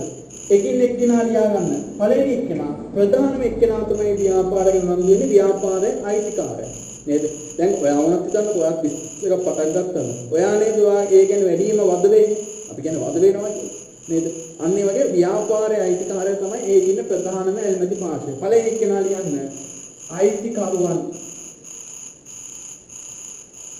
අයිතිකරුවන්. දෙවෙනි එක්කෙනා කළමනාකරුවන්. කළමනාකරුවන්. තුන සේවකයන්.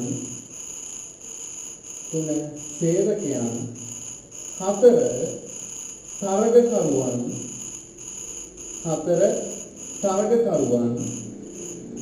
පහ සැපයුම්කරුවන්.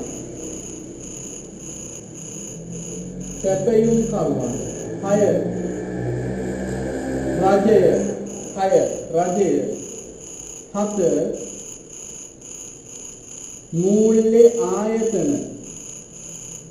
හත මූල්‍ය ආයතන.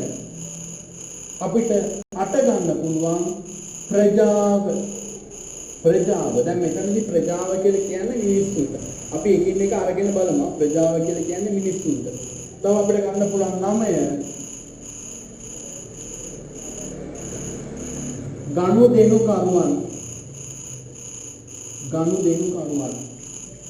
හරිද? ඔයගොල්ලන්ගේ පෙළපොතේ මට මතක විදිහට 10ක් තියෙනවා. පෙළපොතේ 10ක් තියෙනවා. ඒ 10 වෙනි විදිහට ඒගොල්ලෝ පෙන්නලා තියෙන්නේ අනාගත ආයෝජකයෝ කියලා ගන්න. වැරදි තනිකර වැරදි. හරිද? ඒ කියන්නේ ඔයගොල්ලන් විශේෂ නිර්දේශ සමහර දැන් කියන වැරදි. ආයෝජකයෝ ඇති හැබැයි අපිට යාම දැන්න ගන්න බෑ. අනාගත ආයෝජකයෝ කියන අනිත් එක දරුවන්ට මේ බර වැඩි හොඳටම. හරිද? ඒ නිසා 9ක් මම උගන්වන්නේ 9. මේ 9 හොඳටම ප්‍රමාණවත්. මේ 9න් අඩුම තරමේ 5ක්වත් මතක තියාගන්න. 9න් 5. හරි. ඇල්මැති පාර්ශ්ව 5ක්වත් මතක තියාගන්න ඕන.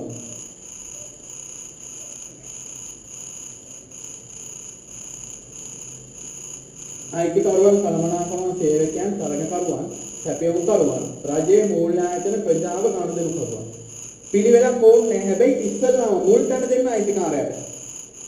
නම්බර් 1 දෙන්න අයිතිකාරයට කිව්වයි ඕන විදිහට දීපුවා ප්‍රශ්නයක් නැහැ.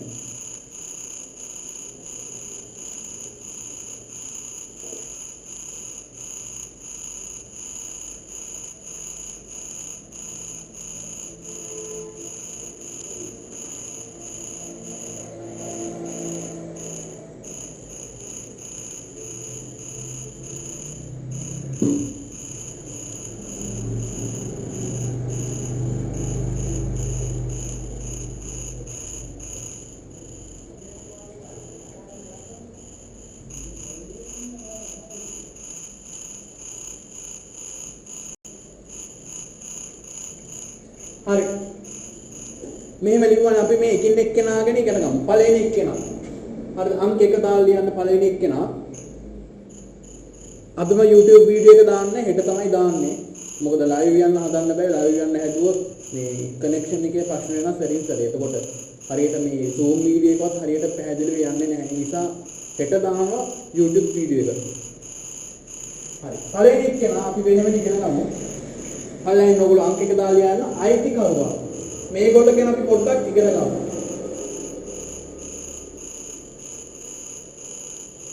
අයිතිකරුවා.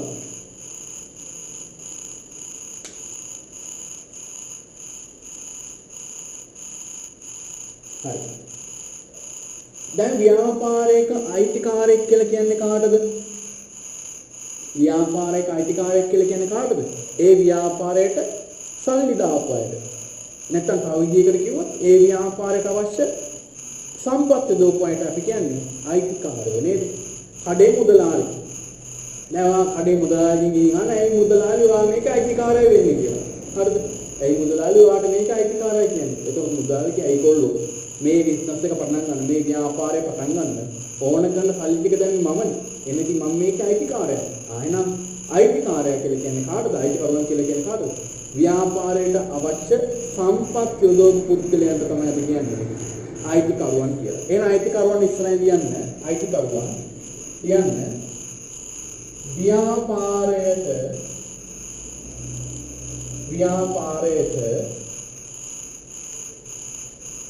අවශ්‍ය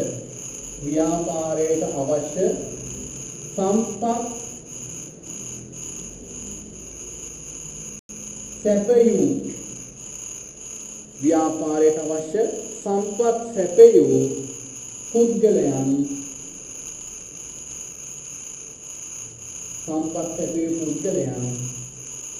අයිතිකරුවන් වේ.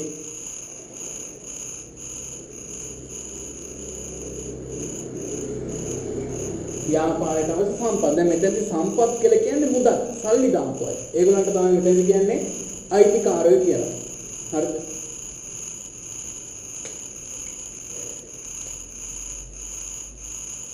තුන් දෙවෙනි එක්කෙනා කලමනාකරුවන්.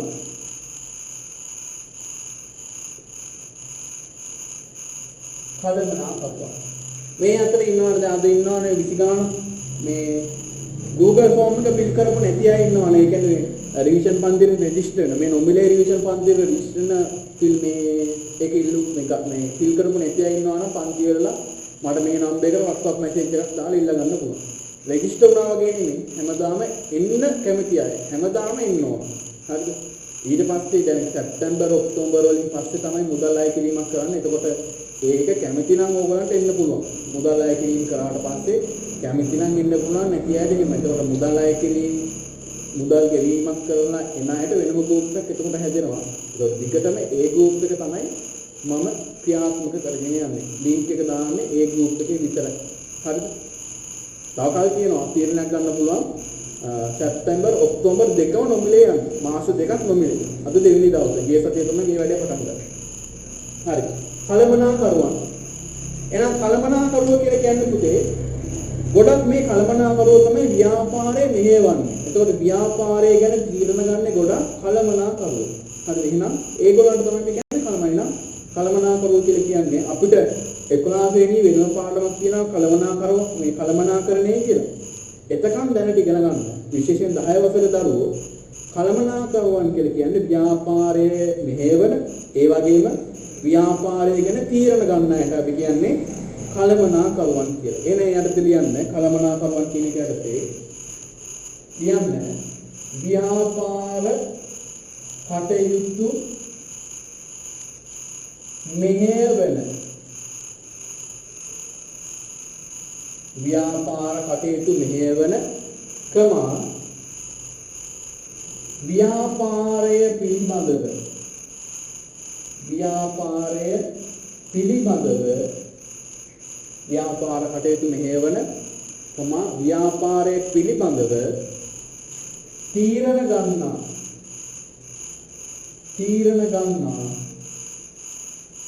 පාර්ශව කලමනාකරුවන් වේ. ව්‍යාපාර කටයුතු මෙහෙවන ව්‍යාපාරය පිළිබඳව තීරණ ගන්නා පාර්ශව කලමනාකරුවන් වේ.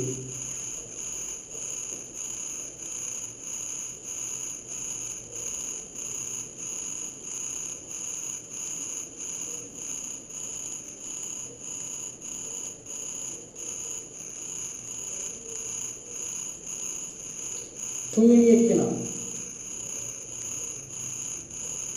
සේවකයන්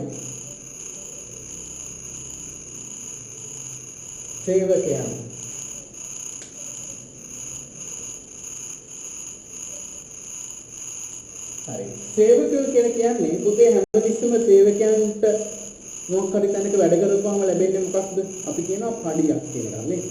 එහෙනම් සේවකයෝ කියලා කියන්නේ මේ විදිහට පඩියක් අපේක්ෂාවෙන් පඩියක් ගැන බලාපොරොත්තු වෙයි යම් ස්ථානයක වැඩ කරන අයට අපි කියනවා සේවකයෝ කියලා. හරිද? පඩියක් අපි ඒක පොත්තක් හදමු ලස්සනට මේ විශේෂයෙන් වැටුපක් කියලා හදමු. වැටුපක් අපේක්ෂාවෙන් යම් ස්ථානයක සේවය කරන්නන්ට තමයි අපි කියන්නේ සේවකයන් කියලා. හරි. එහෙනම් ලියන්න සේවකයන් කියන එක යටතේ වැටුපක් අපේක්ෂාවෙන්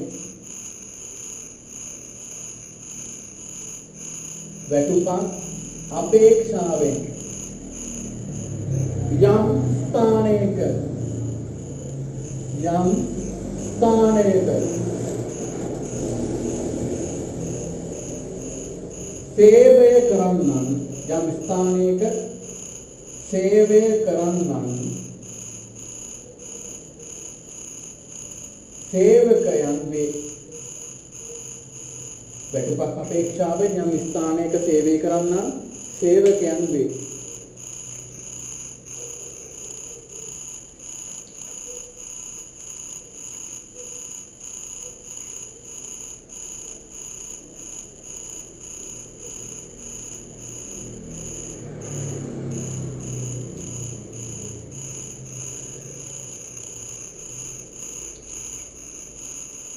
හතර හරි සේවකයන් හරි හතරවෙනි එක්කෙනා තරගකරුවන්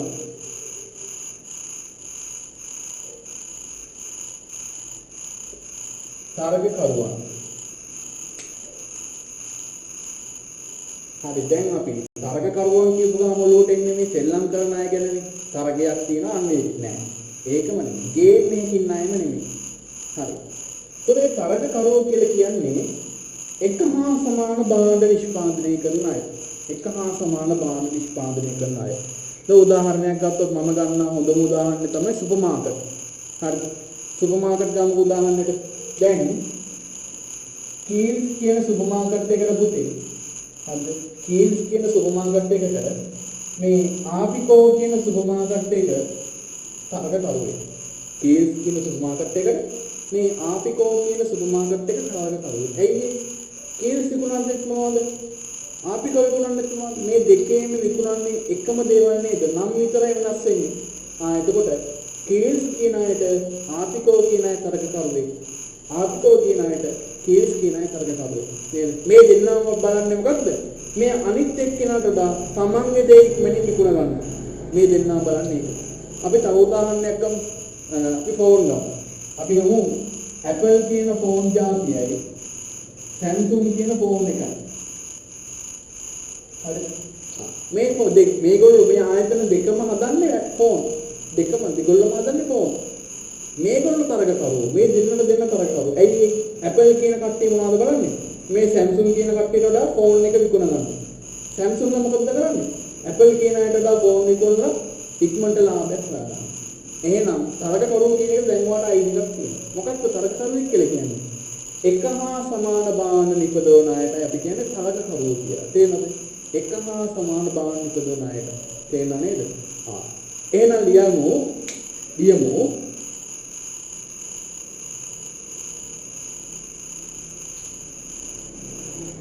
එයාට ලියන්න තරගකරුවෝ කියන එක යටතේ යම්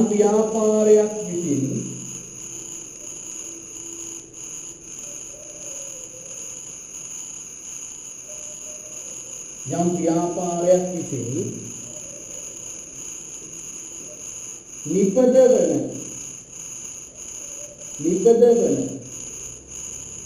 භාණ්ඩ හා යම් ව්‍යාපාරයක් විසින් නිපදවන භාණ්ඩ හා සේවාවලට යම් ව්‍යාපාරයක් විසින් නිපදවන භාණ්ඩ හා සේවාවලට සමාන වූ භාණ්ඩ හා සේවා නිපදවන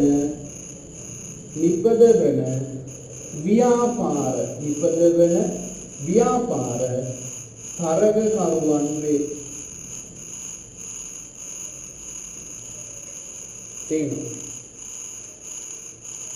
යම් ව්‍යාපාරයක් විසින් නිපදවන භාණ්ඩ හා සේවාවලට සමාන වූ භාණ්ඩ හා සේවා නිපදවන ව්‍යාපාර තරගකරුවන් වේ. තරගකරුවන් වේ.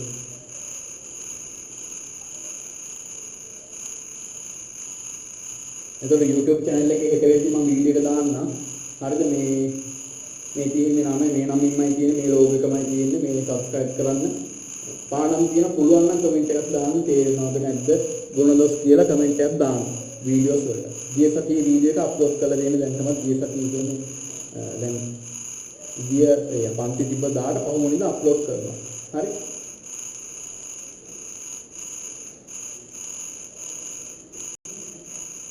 හරි. තරගකරුවන් කියන එක ඕකේ.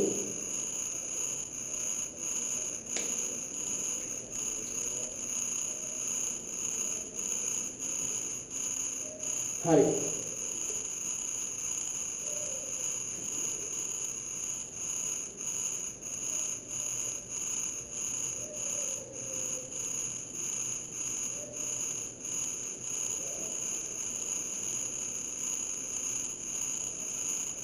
උදේ කලමනාකරුවෙක් කියන්නේ සේවකෙක්. කලමනාකරුවෙක් කියන්නේ සේවකෙක්. තේරෙනවද? ඇයි එයා පඩියක් බලාගෙන ඉඳ වැඩ කරන්නේ? පඩියක් බලාගෙන වැඩ කරන්නේ. එහෙනම් එයාටත් වැටුපක් හම්බ වෙනවා. සේවකෙක්. හරි. කලමනාකරුණක් හම්බෙන්නේ වැටුප්ම තමයි. හරි. මම මේ ටික මකන්නම්. අපි ඊට පස්සේ ඉගෙන ගන්න තියෙනවා පස්වෙනි එක්කෙනා සැපයුම් කරුවන්. මම මකනවා එහෙනම්.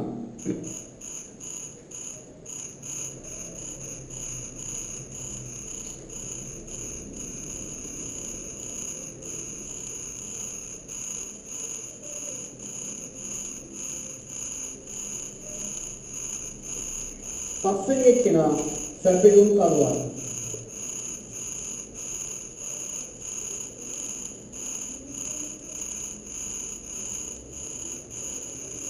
සැපයුම් කරුවන්.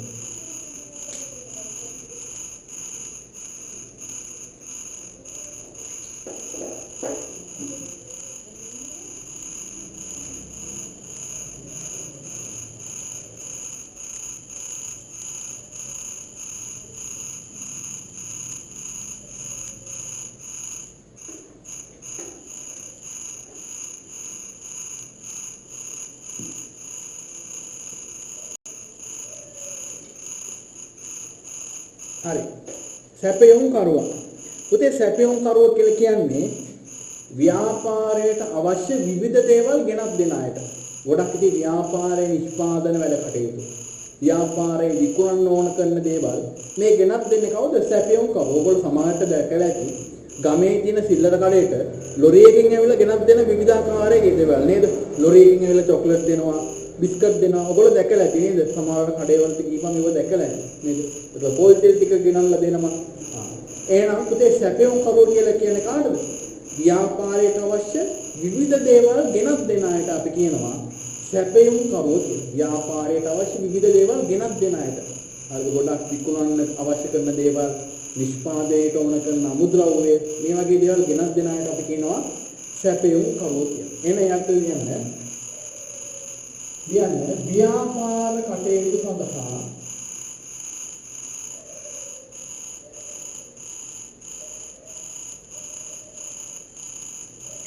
ව්‍යාපාර කටයුතු සඳහා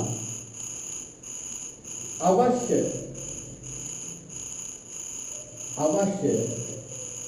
විවිධ දෑ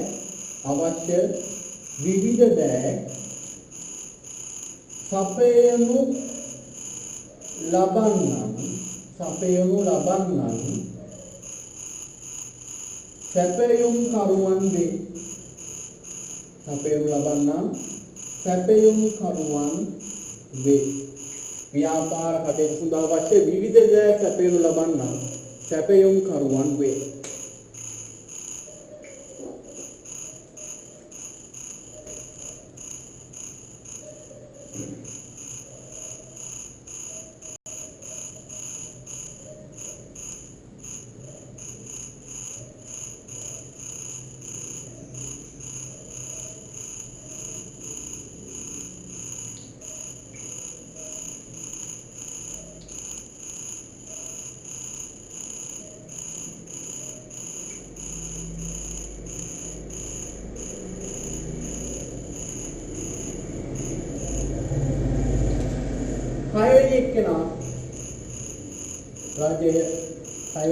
රජය. නෑ රජය කිව්වොත් ඕගොල්ලන්ටත් අදහසක් තියෙනවා නේද රජය. නේ අදහසක් තියෙනවානේ රජය කියපු ගාම මතක් වෙන කට්ටියකුත් ඉන්නවා. නේද? උදේ රජයක් කියලා කියන්නේ අපේ මේ තියෙන ආර්ථික රජය කියලා ගත්තොත් ඕන විදියට අර්ථකථනය කරන්න පුළුවන්. හැබැයි මේ විශේෂ දිගන ගමු රජය කියලා කියන්නේ ව්‍යාපාර නම් වන්නේ කියන්නේ ව්‍යාපාර කටයුතු සඳහා විවිධාකාරයේ ප්‍රතිපත්ති ක්‍රියාත්මක කරන අය. විවිධාකාර ප්‍රතිපත්ති කියන්නේ මෙහෙමයි. ඒගොල්ලෝ ප්‍රතිපත්ති කියලා ගන්නවා අධ්‍යාපනයේ මෙන්න මෙච්චරක මුදලක් වාර්ෂිකව දෙන්න ඕන. ඒක ප්‍රතිපත්ති. එතකොට අධ්‍යාපනයේ දරුවන්ට උසස් අධ්‍යාපන විශ්වවිද්‍යාලයට මෙන්න මෙච්චරක මුදලක් දෙන්න ඕන. ඒ ප්‍රතිපත්ති. ඒතර ව්‍යාපාර වලට එහෙමයි. ව්‍යාපාර වලට මෙන්න මේ කියන බදු සහන කියලා දෙයක් තියෙනවා. බදු අය කරගන්නවනේ ව්‍යාපාරවල. ව්‍යාපාරයේ මේ විදිහට බදු සහන කියලා දෙයක් තියෙනවා. අන්න ඒ විදිහට ඒගොල්ලන්ගේ තියෙන සැලසුම් ටික හැමදේම ගොඩනගන සැලසුම්. තියෙනවා විතර ඇත්තටම ක්‍රියාත්මක වෙන්නේ නැහැ. හරිද? ගොඩක් ඉතින් ඔය ප්‍රතිපත්ති කියන දේවල් ඉතින් අවුරුද්දෙන් ජනාධිපති කෙනෙක් පත් වුණාම හැමදාම අස්සන්ට ගේනවා. ජනාධිපති ප්‍රතිපත්ති ප්‍රකාශය කරන අම්මන්සිරි මාර විදියට ගේනවා. ඒ විදිහට කරන්න ලංකාව මාර විදියට අද දියුණු. හැබැයි කික්වත් කරන්නේ නැහැ. බලයට පත් වෙනකන් විතරයි. හරිද? එතකොට රජය කියලා කියන්නේ ව්‍යාපාර කටයුතු නංවාලන්න විවිධාකාරයේ ප්‍රතිපත්ති ක්‍රියාත්මක කරන අයට අපි කියනවා රජය කියලා. හරිද? හරි. රජය කියන්නේ එහෙනම් ඒකට. එහෙනම් අපි ලියමු මෙහෙම කියන්නේ රටක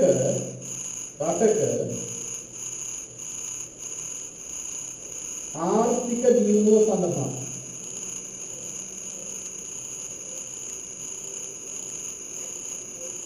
රටක ආර්ථික දියුණුව සඳහා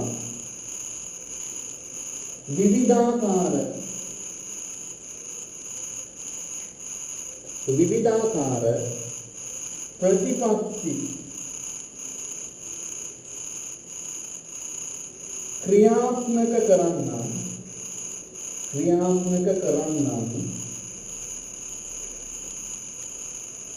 රාජ්‍යයේ රටක ආර්ථික දියුණුව සඳහා විවිධාකාර ප්‍රතිපත්ති ක්‍රියාත්මක කරන්නන් රජයේ වේ.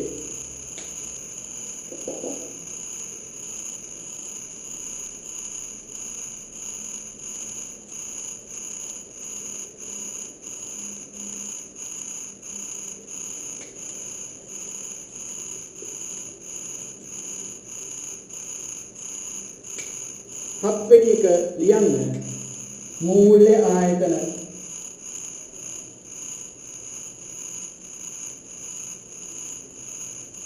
මූල්‍ය ආයතන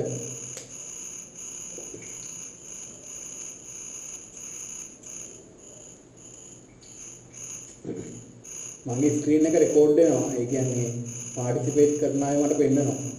හරිද? ඒ නිසා දැන් මම දන්නවා අද කවුද පාටිසිපේට් වෙන්නේ කවුද නැති කියලා.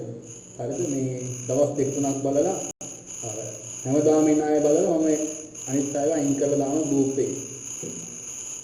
මොකද තව කෙනෙක්ට chance එකක් ඒක ඉගෙන ගන්න පුළුවන්. හරි? මූල්‍ය ආයතන. පුතේ මෙතනදී මූල්‍ය ආයතන කියන්නේ දැන් ව්‍යාපාර කරගෙන යද්දී අපිට සල්ලි ඕන වෙනවනේ. සල්ලි. ඒක සල්ලි වුණා අපි මොකද කරන්නේ? අදිසිය ව්‍යාපාරයක් කරගෙන යන්න සල්ලි වුණා මොකද කරන්නේ? කොයින් හරි ණයක් ගන්න සිද්ධ වෙනවා. එතකොට මෙන්න මෙහෙම ව්‍යාපාරයට ඕන කරන ණය දෙන අයට තමයි අපි කියන්නේ මූල්‍ය ආයතන. ගොඩක් මේකටයි කියන්නේ බැංකු. බැංකු නේද ගොඩක් ණය දෙන්නේ. ඒකෝන මේ මූල්‍ය ආයතනයේ අටකට ගැනෙන්නේ බැංකු. එහෙනම් මතක තියාගන්න. මූල්‍ය ආයතන කියලා කියන්නේ ව්‍යාපාර කටයුතු කරගෙන යාමේදී අවශ්‍ය ණය පහසුකම් සපයන ආයතන වලට තමයි අපි කියන්නේ මූල්‍ය ආයතන කියලා. එහෙනම් මූල්‍ය ආයතන කියන එක අපිට ලියන්න. මූල්‍ය ආයතන කියන එක අපිට ව්‍යාපාර කටයුතු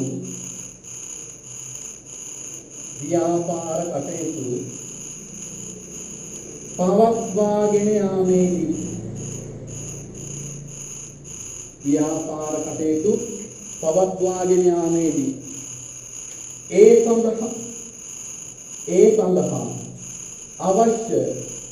ඒ සඳහා අවශ්‍ය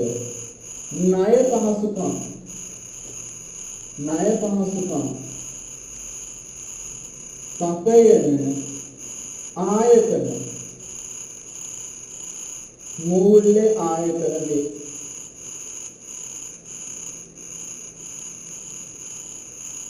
ඒ සඳහා අවශ්‍ය ණය පහසුකම් සපයන ආයතන මූල්‍ය ආයතන වේ.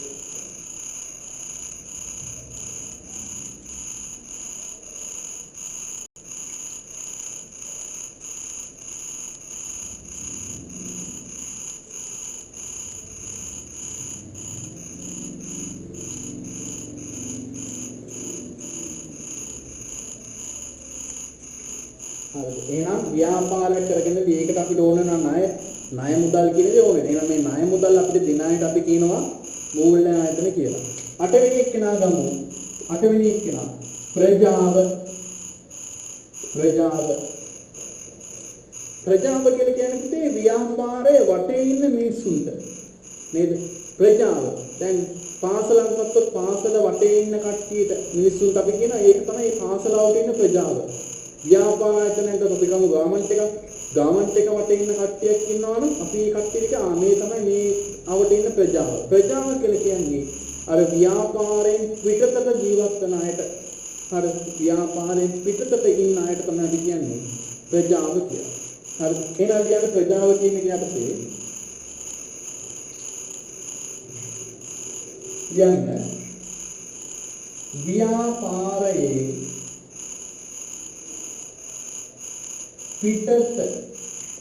ව්‍යාපාරයේ පිටත සිටින පුද්ගලයන්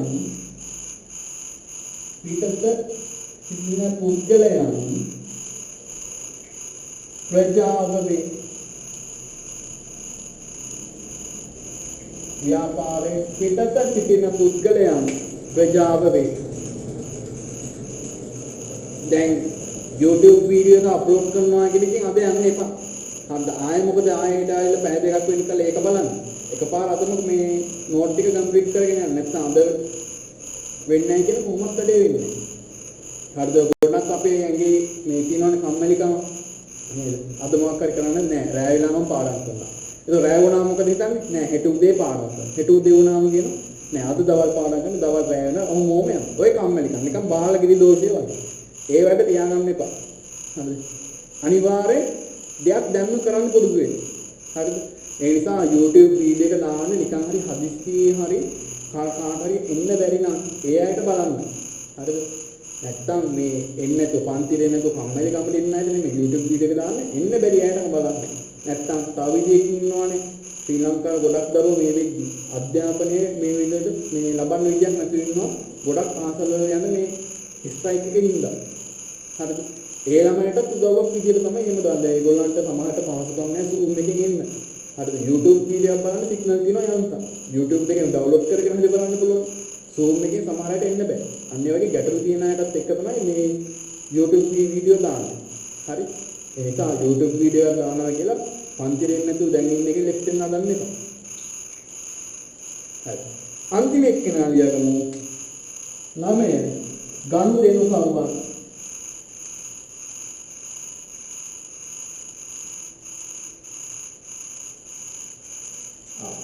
ව්‍යාපාරයක් ගත්තම මේ ගනුදෙනු කරුව තමයි වැදගත්ම සාධකය. ගනුදෙනු කරුව නැත්නම් ව්‍යාපාරයකුත් නැහැ. එහෙනම් ව්‍යාපාරයක් ගත්තම ගනුදෙනු කරුව තමයි වැදගත්ම කෙනා. නේද? දැන් ඔයා හිතනවා සිල්ලට බඩු කඩයක් පටන් ගන්නවා නම් ඔයා බලාපොරොත්තු වෙන්නේ වැඩිම මොකක්ද? මේකෙන් බාණ්ඩ මිලදී ගන්න එනවා නම් තමයි ඔයා කැමති. නේද? එහෙනම් ගනුදෙනු කරුව කියන්නේ ව්‍යාපාරයක ඉන්න වැදගත්ම සාධකය.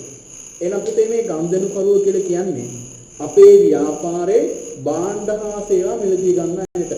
අපි ඒගොල්ලන්ට කියනවා ගනුදෙනු කරුව කියලා. කස්ටමර්ස්ලා කියලා කියනවා. එහෙනම් යන්න ව්‍යාපාරයෙන්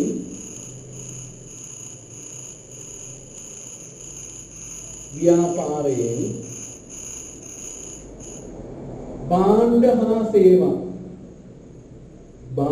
හා සේවා මිලදී ගන්නන්. භාණ්ඩ හා සේවා මිලදී ගන්නන් ගනුදෙනු කරුවන් වේ. භාණ්ඩ හා සේවා මිලදී ගන්නන් ගනුදෙනු කරුවන් වේ.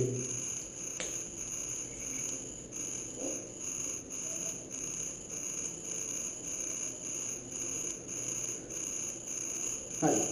මේ විදිහට අපි එනම් අද ඇල්මැති පාර්ශවත් ඉගෙන ගත්තා. විනාඩි 5ක් දෙන්නම්. ඉක්මනට මේ ඇල්මැති පාර්ශව කියන එක ඔළුවට දාගෙන ඉන්න. පුළුවන් තරම් මේ විනාඩි 5 තුලදී මේ කියන විෂය කන්න ඔළුවට දාගන්න උත්සාහ කරන්න. ඉක්මනට විනාඩි 5ක් දෙන්න.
තාම ඉවර නැහැ පාඩම. අද ව්‍යාපාර පරිසරයේ පාඩමක් පටන් ගන්න දිනවා.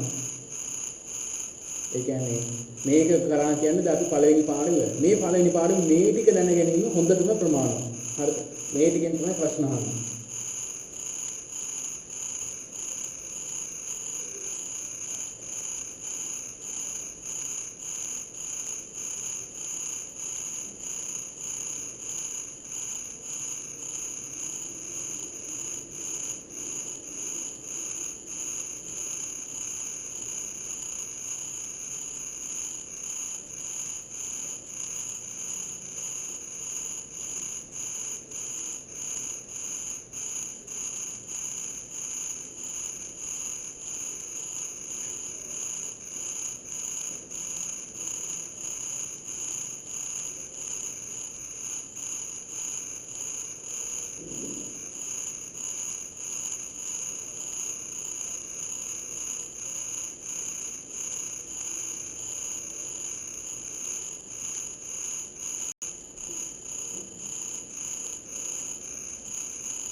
හරි.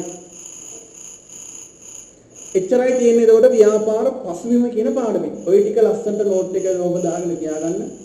අමතක වෙන්න දෙන්න එපා විෂය කරුණු. ඔය ටික දැනගැනීම හොඳටම ප්‍රමාණවත් අපිට ඕනෙ විභාගයේ සඳහන්. හරිද? හරි. එහෙනම් අපි අද ව්‍යාපාර පසුබිම පාඩම සාකච්ඡා කරලා ඉවර කරා. පේනවනේ ලොකු වැඩක් අපිට කරන්න තියෙනවා. අපි ඉක්මනට පාඩම් ටික ඉවර කරගන්න ඕන. මුල් හරිය පාඩම් ටික ඉක්මනට ඉවර කරගන්න ඕන. ඒ නිසා ව්‍යාපාර පසුබිම කියන පාඩම අපි කෙටි කාලයක් තුළදී මේ විදිහට අපි ඉවර කරගන්නවා. හරි. එහෙනම් පළවෙනි පාඩම ඉවරයි. අපි යමු අදම දෙවෙනි පාඩමට. හරි. මම අදම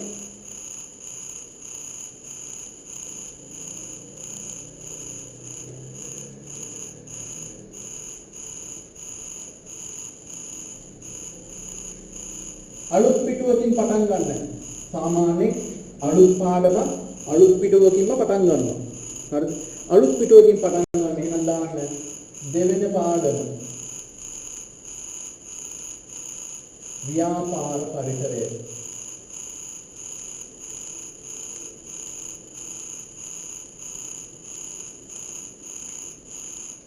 ව්‍යාපාර පරිසරය. මාතෘකාව අපි ඉංග්‍රීසියෙන් කියනවා business environment.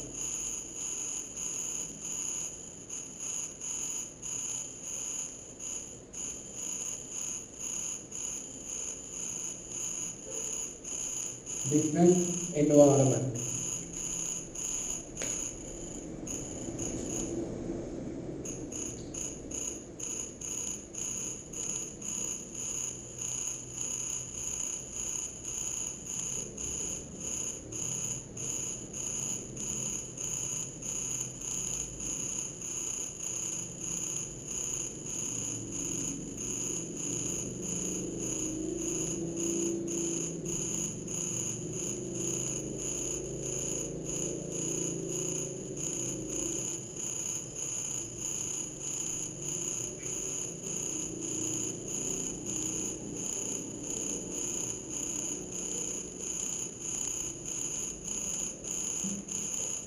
හරි. පරිසරය කියලා කියන්නේ මොකක්ද? ව්‍යාපාර පරිසරය ඉගෙන ගන්න කලින් පරිසරය. මම අහන්නේ වා ඉන්න පරිසරය මොකක්ද? පරිසරය. පරිසරය කියලා මොකක්ද? අපි කියන්නේ අප අවට තියෙන වටපිටාවට තමයි අපි කියන්නේ පරිසරය කියලා. එහෙනම් ව්‍යාපාර පරිසරය කියන්නේ මොකක්ද? ව්‍යාපාරයේ අවට තියෙන වටපිටාවට තමයි අපි සරලවම කියන්නේ පරිසරය කියලා. ව්‍යාපාර පරිසරය. හැබැයි ඒක ලියන්න යන්න එපා. ඒක මම කියලා දුන්නේ පැහැදිලි කරන්න. හරිද? එතකොට ව්‍යාපාර පරිසරය කියලා පුතේ කියන්නේ අපි ව්‍යාපාරයක් කරගෙන යද්දී අපිට විවිධාකාරයෙන් බලපෑම් තියෙනවා. විවිධාකාරයේ බලපෑම් තියෙනවා. ඒ වගේ විවිධාකාර සාධක තියෙනවා අපි ව්‍යාපාර කටයුතු වලට කියන්නේ. මෙන්න මේ සාධක මෙන්න මේ කියන දේවල් ක්‍රියාත්මක වන වටපිටාවට තමයි අපි කියන්නේ ව්‍යාපාර පරිසරය කියලා. හරිද? එහෙනම් ලියන්න ව්‍යාපාර පරිසරය කියන එක යටතේ ලියන්න ව්‍යාපාර පරිසරය කියන එක හැදින්නේ මේ කියන එක යටතේ ව්‍යාපාර කටයුතු සඳහා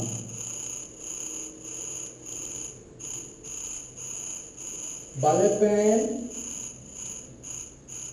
ඇති කරන ව්‍යාපාර කටයුතු සඳහා බලපෑම් ඇති කරන විවිධ සාධක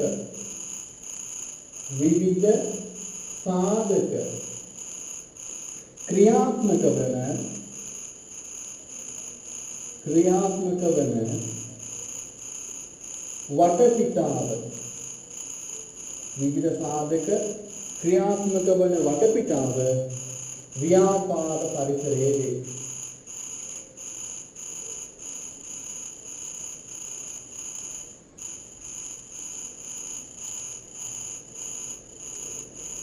ව්‍යාපාර කටයුතු සඳහා බලපෑම් ඇති කරන විවිධ සාධක ක්‍රියාත්මක වන වටපිටාව ව්‍යාපාර පරිසරයේ වේ.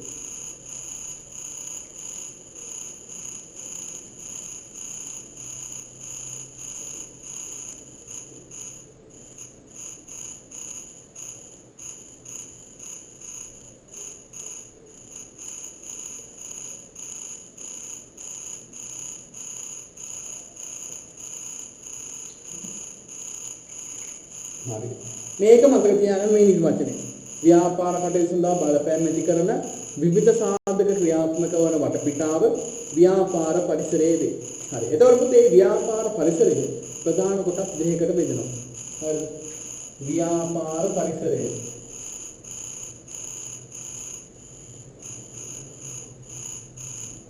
ප්‍රධාන කොටස් දෙකයි. පළවෙනි එක අභ්‍යන්තර පරිසරය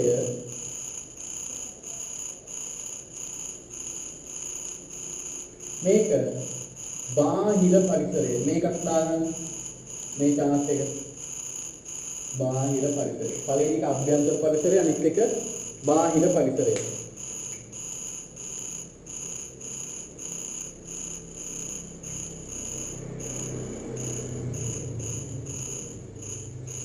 මේකත් ඇත්තට අපේ ගේ වගේනේ අපේ ගේ ගන්න අපේ ගේ ඇතුළේ ඉන්න අයට අපි කියන අභ්‍යන්තර පරිසර අම්මා තාත්තා ඔයා ඔයාගේ නංගි හෝ මල්ලි අයියා හෝ අක්කා ඒ අභ්‍යන්තර පරිසරය බාහිර පරිසරය කියන්නේ කොහොමද ගෙදරින් එළියේ ඉන්න අය ව්‍යාපාරයේමයි ව්‍යාපාරයේ ඇතුළේ ඉන්න අය අභ්‍යන්තර පරිසරය වෙනවා ව්‍යාපාරයේ බාහිරින් එළියේ ඉන්න අය බාහිර පරිසරය වෙනවා හරිද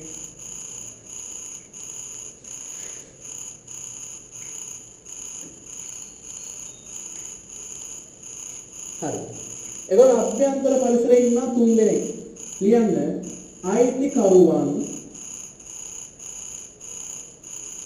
අයිතිකරුවන් ඊට පස්සේ කළමනාකරුවන්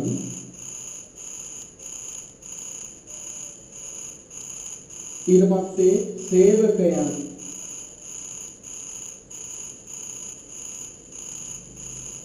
අයිතිකරුවන් කළමනාකරුවන් සේවකයන් මේ තුන් දෙනා ලියා ගන්න.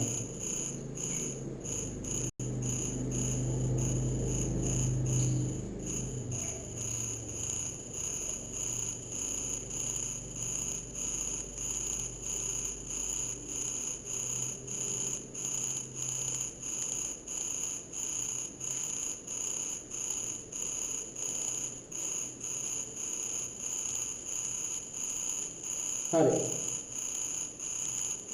බාහිර පරිසරයට ඉන්නවා කට්ටිය 8 දෙනෙක්. ලියමු. බාහිර පරිසරය. පළවෙනි කෙනා මම ලියනවා ගනුදෙනු කරුවන්.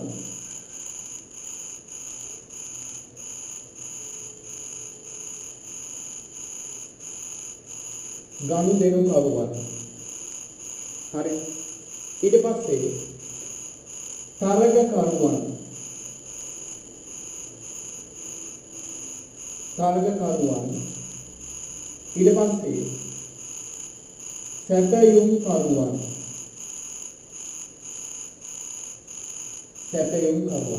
ගනුදෙනු කරුවන් තරගකරුවන් සැපයුම් කරුවන් මේක මෙහෙමයි මතක තියාගන්න. දැන් මේක ටිකක් දෙන්න.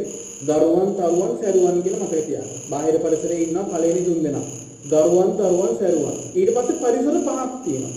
දරුවන් තරුවන් සැරුවන් ඊට පස්සේ පරිසර පහයි. හරි. පරිසර පහ ලියා ගමු. පළවෙනි එක ආර්ථික පරිසරය.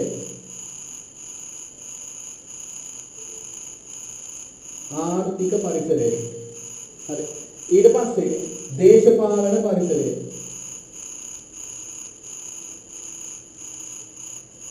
දේශපාලන පරිසරය. ඊට පස්සේ නෛතික පරිසරය. නෛතික පරිසරය. යටිදිව පේන්නේ නැති වෙන නිසා මම එහා පැත්තට යන්නම්. මේ පැත්තේ ගෝලීය පරිසරය.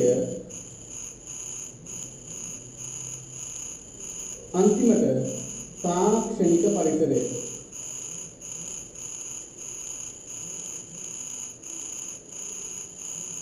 හරි. බාහිර පරිසරයේ 8ක් ඉන්නවා. පළවෙනි තුන් දෙනා කවුද? දරුවන්, තරුවන්, සැරුවන්. ගනුදෙනු කරුවන්, තරගකරුවන්, සැපයුම් කරුවන්. මෙහෙමද? දරුවන්, තරුවන්, සැරුවන්. ඒතකොට පරිසර ඊට පස්සේ 5යි. දේශපාලන පරිසරය, නෛතික පරිසරය, ගෝලීය පරිසරය, තරගකාරී පරිසරය, තාක්ෂණික පරිසරය. පරිසර 5යි. ආර්ථික පරිසරය එන්නේ ඉතින් මතක තියාගන්න. ආර්ථික, දේශපාලන, නෛතික, ගෝලීය, තාක්ෂණික. හරිද? පරිසරය කියන්නේ ඔයා කොහොමද දන්නවා වෙනවා කියලා. ඒ නිසා මෙහෙම. දරුවන්, තරුවන්, සැරුවන්. මම මේ කෙටි ක්‍රමයක් කියලා දෙන්නේ. දරුවන්, තරුවන්, සැරුවන් ආර්ථික, දේශපාලන, නෛතික, ගෝලීය, තාක්ෂණික. ආර්ථික, දේශපාලන, නෛතික, ගෝලීය, තාක්ෂණික. අන්න ඔය විදිහට කටපාඩම් කරගන්න. හරිද? දරුවන්, තරුවන්, සැරුවන් ආර්ථික, දේශපාලන, නෛතික, ගෝලීය, තාක්ෂණික. හරි. පාඩම් කරගන්න ඉන්න. විනාඩි 5ක් දෙන්න.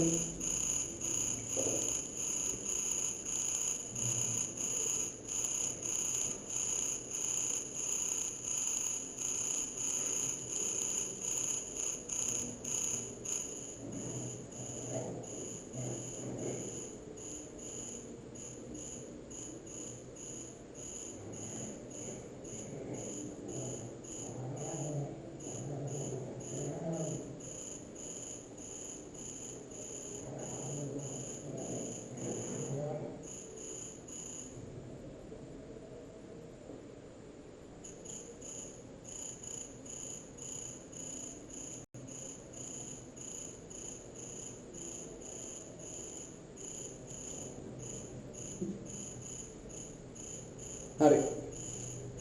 දරුවන්, තරුවන්, සැරුවන් ආර්ථික, දේශපාලන, නෛතික, ගෝලීය, තාක්ෂණික.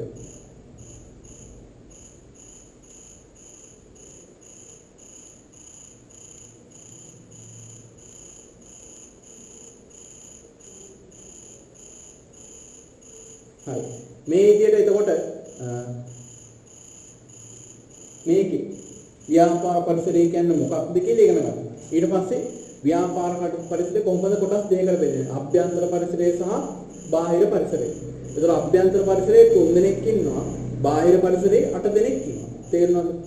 අභ්‍යන්තර කවුද? අයිතිකරුවන්, කළමනාකරුවන්, සේවකයන්. බාහිර ගරුවන්, තරුවන්, සැරුවන් ආර්ථික, දේශපාලන, නෛතික, ගෝලීය, තාක්ෂණික. ඔය විදිහට පාඩම් කරගන්න. හරිද? එතකොට මේ පන්ති සම්බන්ධ දෙයක් කියන්න මම මුලදී කිව්වා තේරි පන්තියේ ඉන්න කැමති අය ඉන්නවා නම් මට පණිවිඩයක් දෙන්න බෑන්ක් ඩිපොසිට් එකක් දීලා හරි ආයතන වලට හරහා සම්බන්ධ වෙලා PSC වල හරි සම්බන්ධ වෙන්න පුළුවන්. අර බෑන්ක් ඩිපොසිට් එක කියන්නේ මම ඊගම ඉන්නේ මීගමේ අය දන්නවා. මීගමේ ආවට දුර පළාත් වල ඉන්න අය ඉන්නවා නම් හලාවත වගේ මීගම දුරයි ඉන්නවා නම් බෑන්ක් ඩිපොසිට් එකක් දාන්න පුළුවන් ඔන්ලයින් පන්තියට. හරිද? ඒ තමයි 11 ශ්‍රේණියේ පන්තියට සම්බන්ධ වුණොත් මම එයාට උදව්වක් විදියට දෙනවා. 10 ශ්‍රේණිය මේ පන්තියට නිකන් සම්බන්ධ වෙන්න අවස්ථාව නොමිලේ සම්බන්ධ වෙන්න පුළුවන්. හරිද? 11 ශ්‍රේණියේ දැන් පටන් ගන්න තියෙන මම කලින් කිව්වා ගැලප මේ මූල්‍ය ප්‍රකාශන පාඩම. ඒ කියන්නේ ලාභ හෝ අලාභ ප්‍රකාශනය සහ මූල්‍ය සත්‍ය ප්‍රකාශනයේ පිළිවෙල කිරීම කියන පාඩම් දෙක. ඒ පාඩම් මේ පටන් ගන්න තියෙනවා. 10 නම් යන්නේ විත්ත සටහන් කියන පාඩම. හරිද? තාම කරගෙන යනවා. අලුතෙන් 11 ශ්‍රේණියේ නම් අලුතෙන් මෙයක් තමයි ඒක පටන් ගන්න. 10 වෙනම් විත්ත සටහන් දැන් පටන් අරගෙන සති 3ක් හෝ 2ක් වගේ වෙනවා. හරිද? මේ කැමති අය ඉන්නවා නම් ඉන්න පුළුවන් මේ සතියේ බැංක් එකකින් ඩිපොසිට් එකක් දාලා හරි මට එවනවා නම් ඔන්ලයින් පේමන්ට් එකෙන් ස්ක්‍රීන්ෂොට් එක නැත්නම් බැංක් පේමන්ට් එක කරපු ස්ලිප් එකේ ෆොටෝ එකක් එවන්න. ඒක පන්තියට ඇඩ් කරන්න පුළුවන්. බැංක් ඩීටේල් ඕන නම් මගෙන් නැත්නම් මෙසේජ් එකක් දාලා ඉල්ල ගන්න පුළුවන්. හරි? මේ විදිහට තමයි ඒකට යන්නේ. හරි. එතකොට මේකේ ඉදිරි කොටස් ටික අපි ලබන සතියේ සාකච්ඡා කරමු. හරිද? අයිතිකරුවෝ කල්පනාකරපු තේරුව කියන්නේ මොකක්ද කියලා අපි දැන්ටමත් දල වශයෙන් අදහසක් තියෙනවා. දැන් ටිකකට කලින් ඉගෙන ගත්ත දේ. මේකෙත් එහෙමයි. ගනුදෙනු කරුවන්, තරගකරුවන්, සැපයුම් කරුවන් කියන දේ පිළිබඳව දල වශයෙන් අදහසක් තියෙනවා. ද අපි ඇල්මැති පාර්ශවය ඉගෙන ගත්ත නිසා. අලුතෙන් දෙයක් ඉගෙන ගන්න තියෙන්නේ කවුද? ආර්ථික, දේශපාලන, නෛතික, ගෝලීය තාක්ෂණික. ඊට පස්සේ මේක ඉගෙනගෙන අපිට ලස්සන පාඩමක් ඉගෙන ගන්න තියෙනවා. SWOT කියන එක. ශක්තියින් දුර්වලකම් අවස්ථා තර්ජන. ළඟදී කියන්නේ මේ වේදිකාවන් ටෙලිග්‍රෑම් එකක් නාටකම්කාරයෙක් කියලා ලස්සන එපිසෝඩ් එකක් ගියා. ඒකින ආමුදුරුනම හරිද? සරා කියන චරිතයට කියනවා පොතක් දීලා ඔයා ගාව තියෙන ශක්තියින් ටික ලියන්න. ඊට පස්සේ කියනවා ඔයා ගාව තියෙන දුර්වලතා ලියන්න. ඔයාට තියෙන අවස්ථා ලියන්න. අන්තිමේ කියනවා ඔයාට තියෙන තර්ජන ටික ලියන්න කියලා ආමුදුරුනම එයාට කියනවා සරා කියන එක කියලා ලියන්න. ලස්සනට පැහැදිලි කරලා දෙන්න. හරිද? එතකොට මේ පාඩම ඉගෙන ගන්න තියෙනවා. ලබන සතියේ ගොඩක් දුරට අවස්ථාව ලැබෙයි මේක ඉගෙන ගන්න. ලස්සන පාඩමක් ව්‍යාපාර අධ්‍යයනයේ වශයෙන් වගේම අපේ ජීවිතේට මෙන්න මේ SWOT ඇනලිසිස් නැත්නම් ශබ්දවත විශ්ලේෂණය කියන පාඩම මාරු විදිහට ප්‍රයෝජනෙට ගන්න පුළුවන්.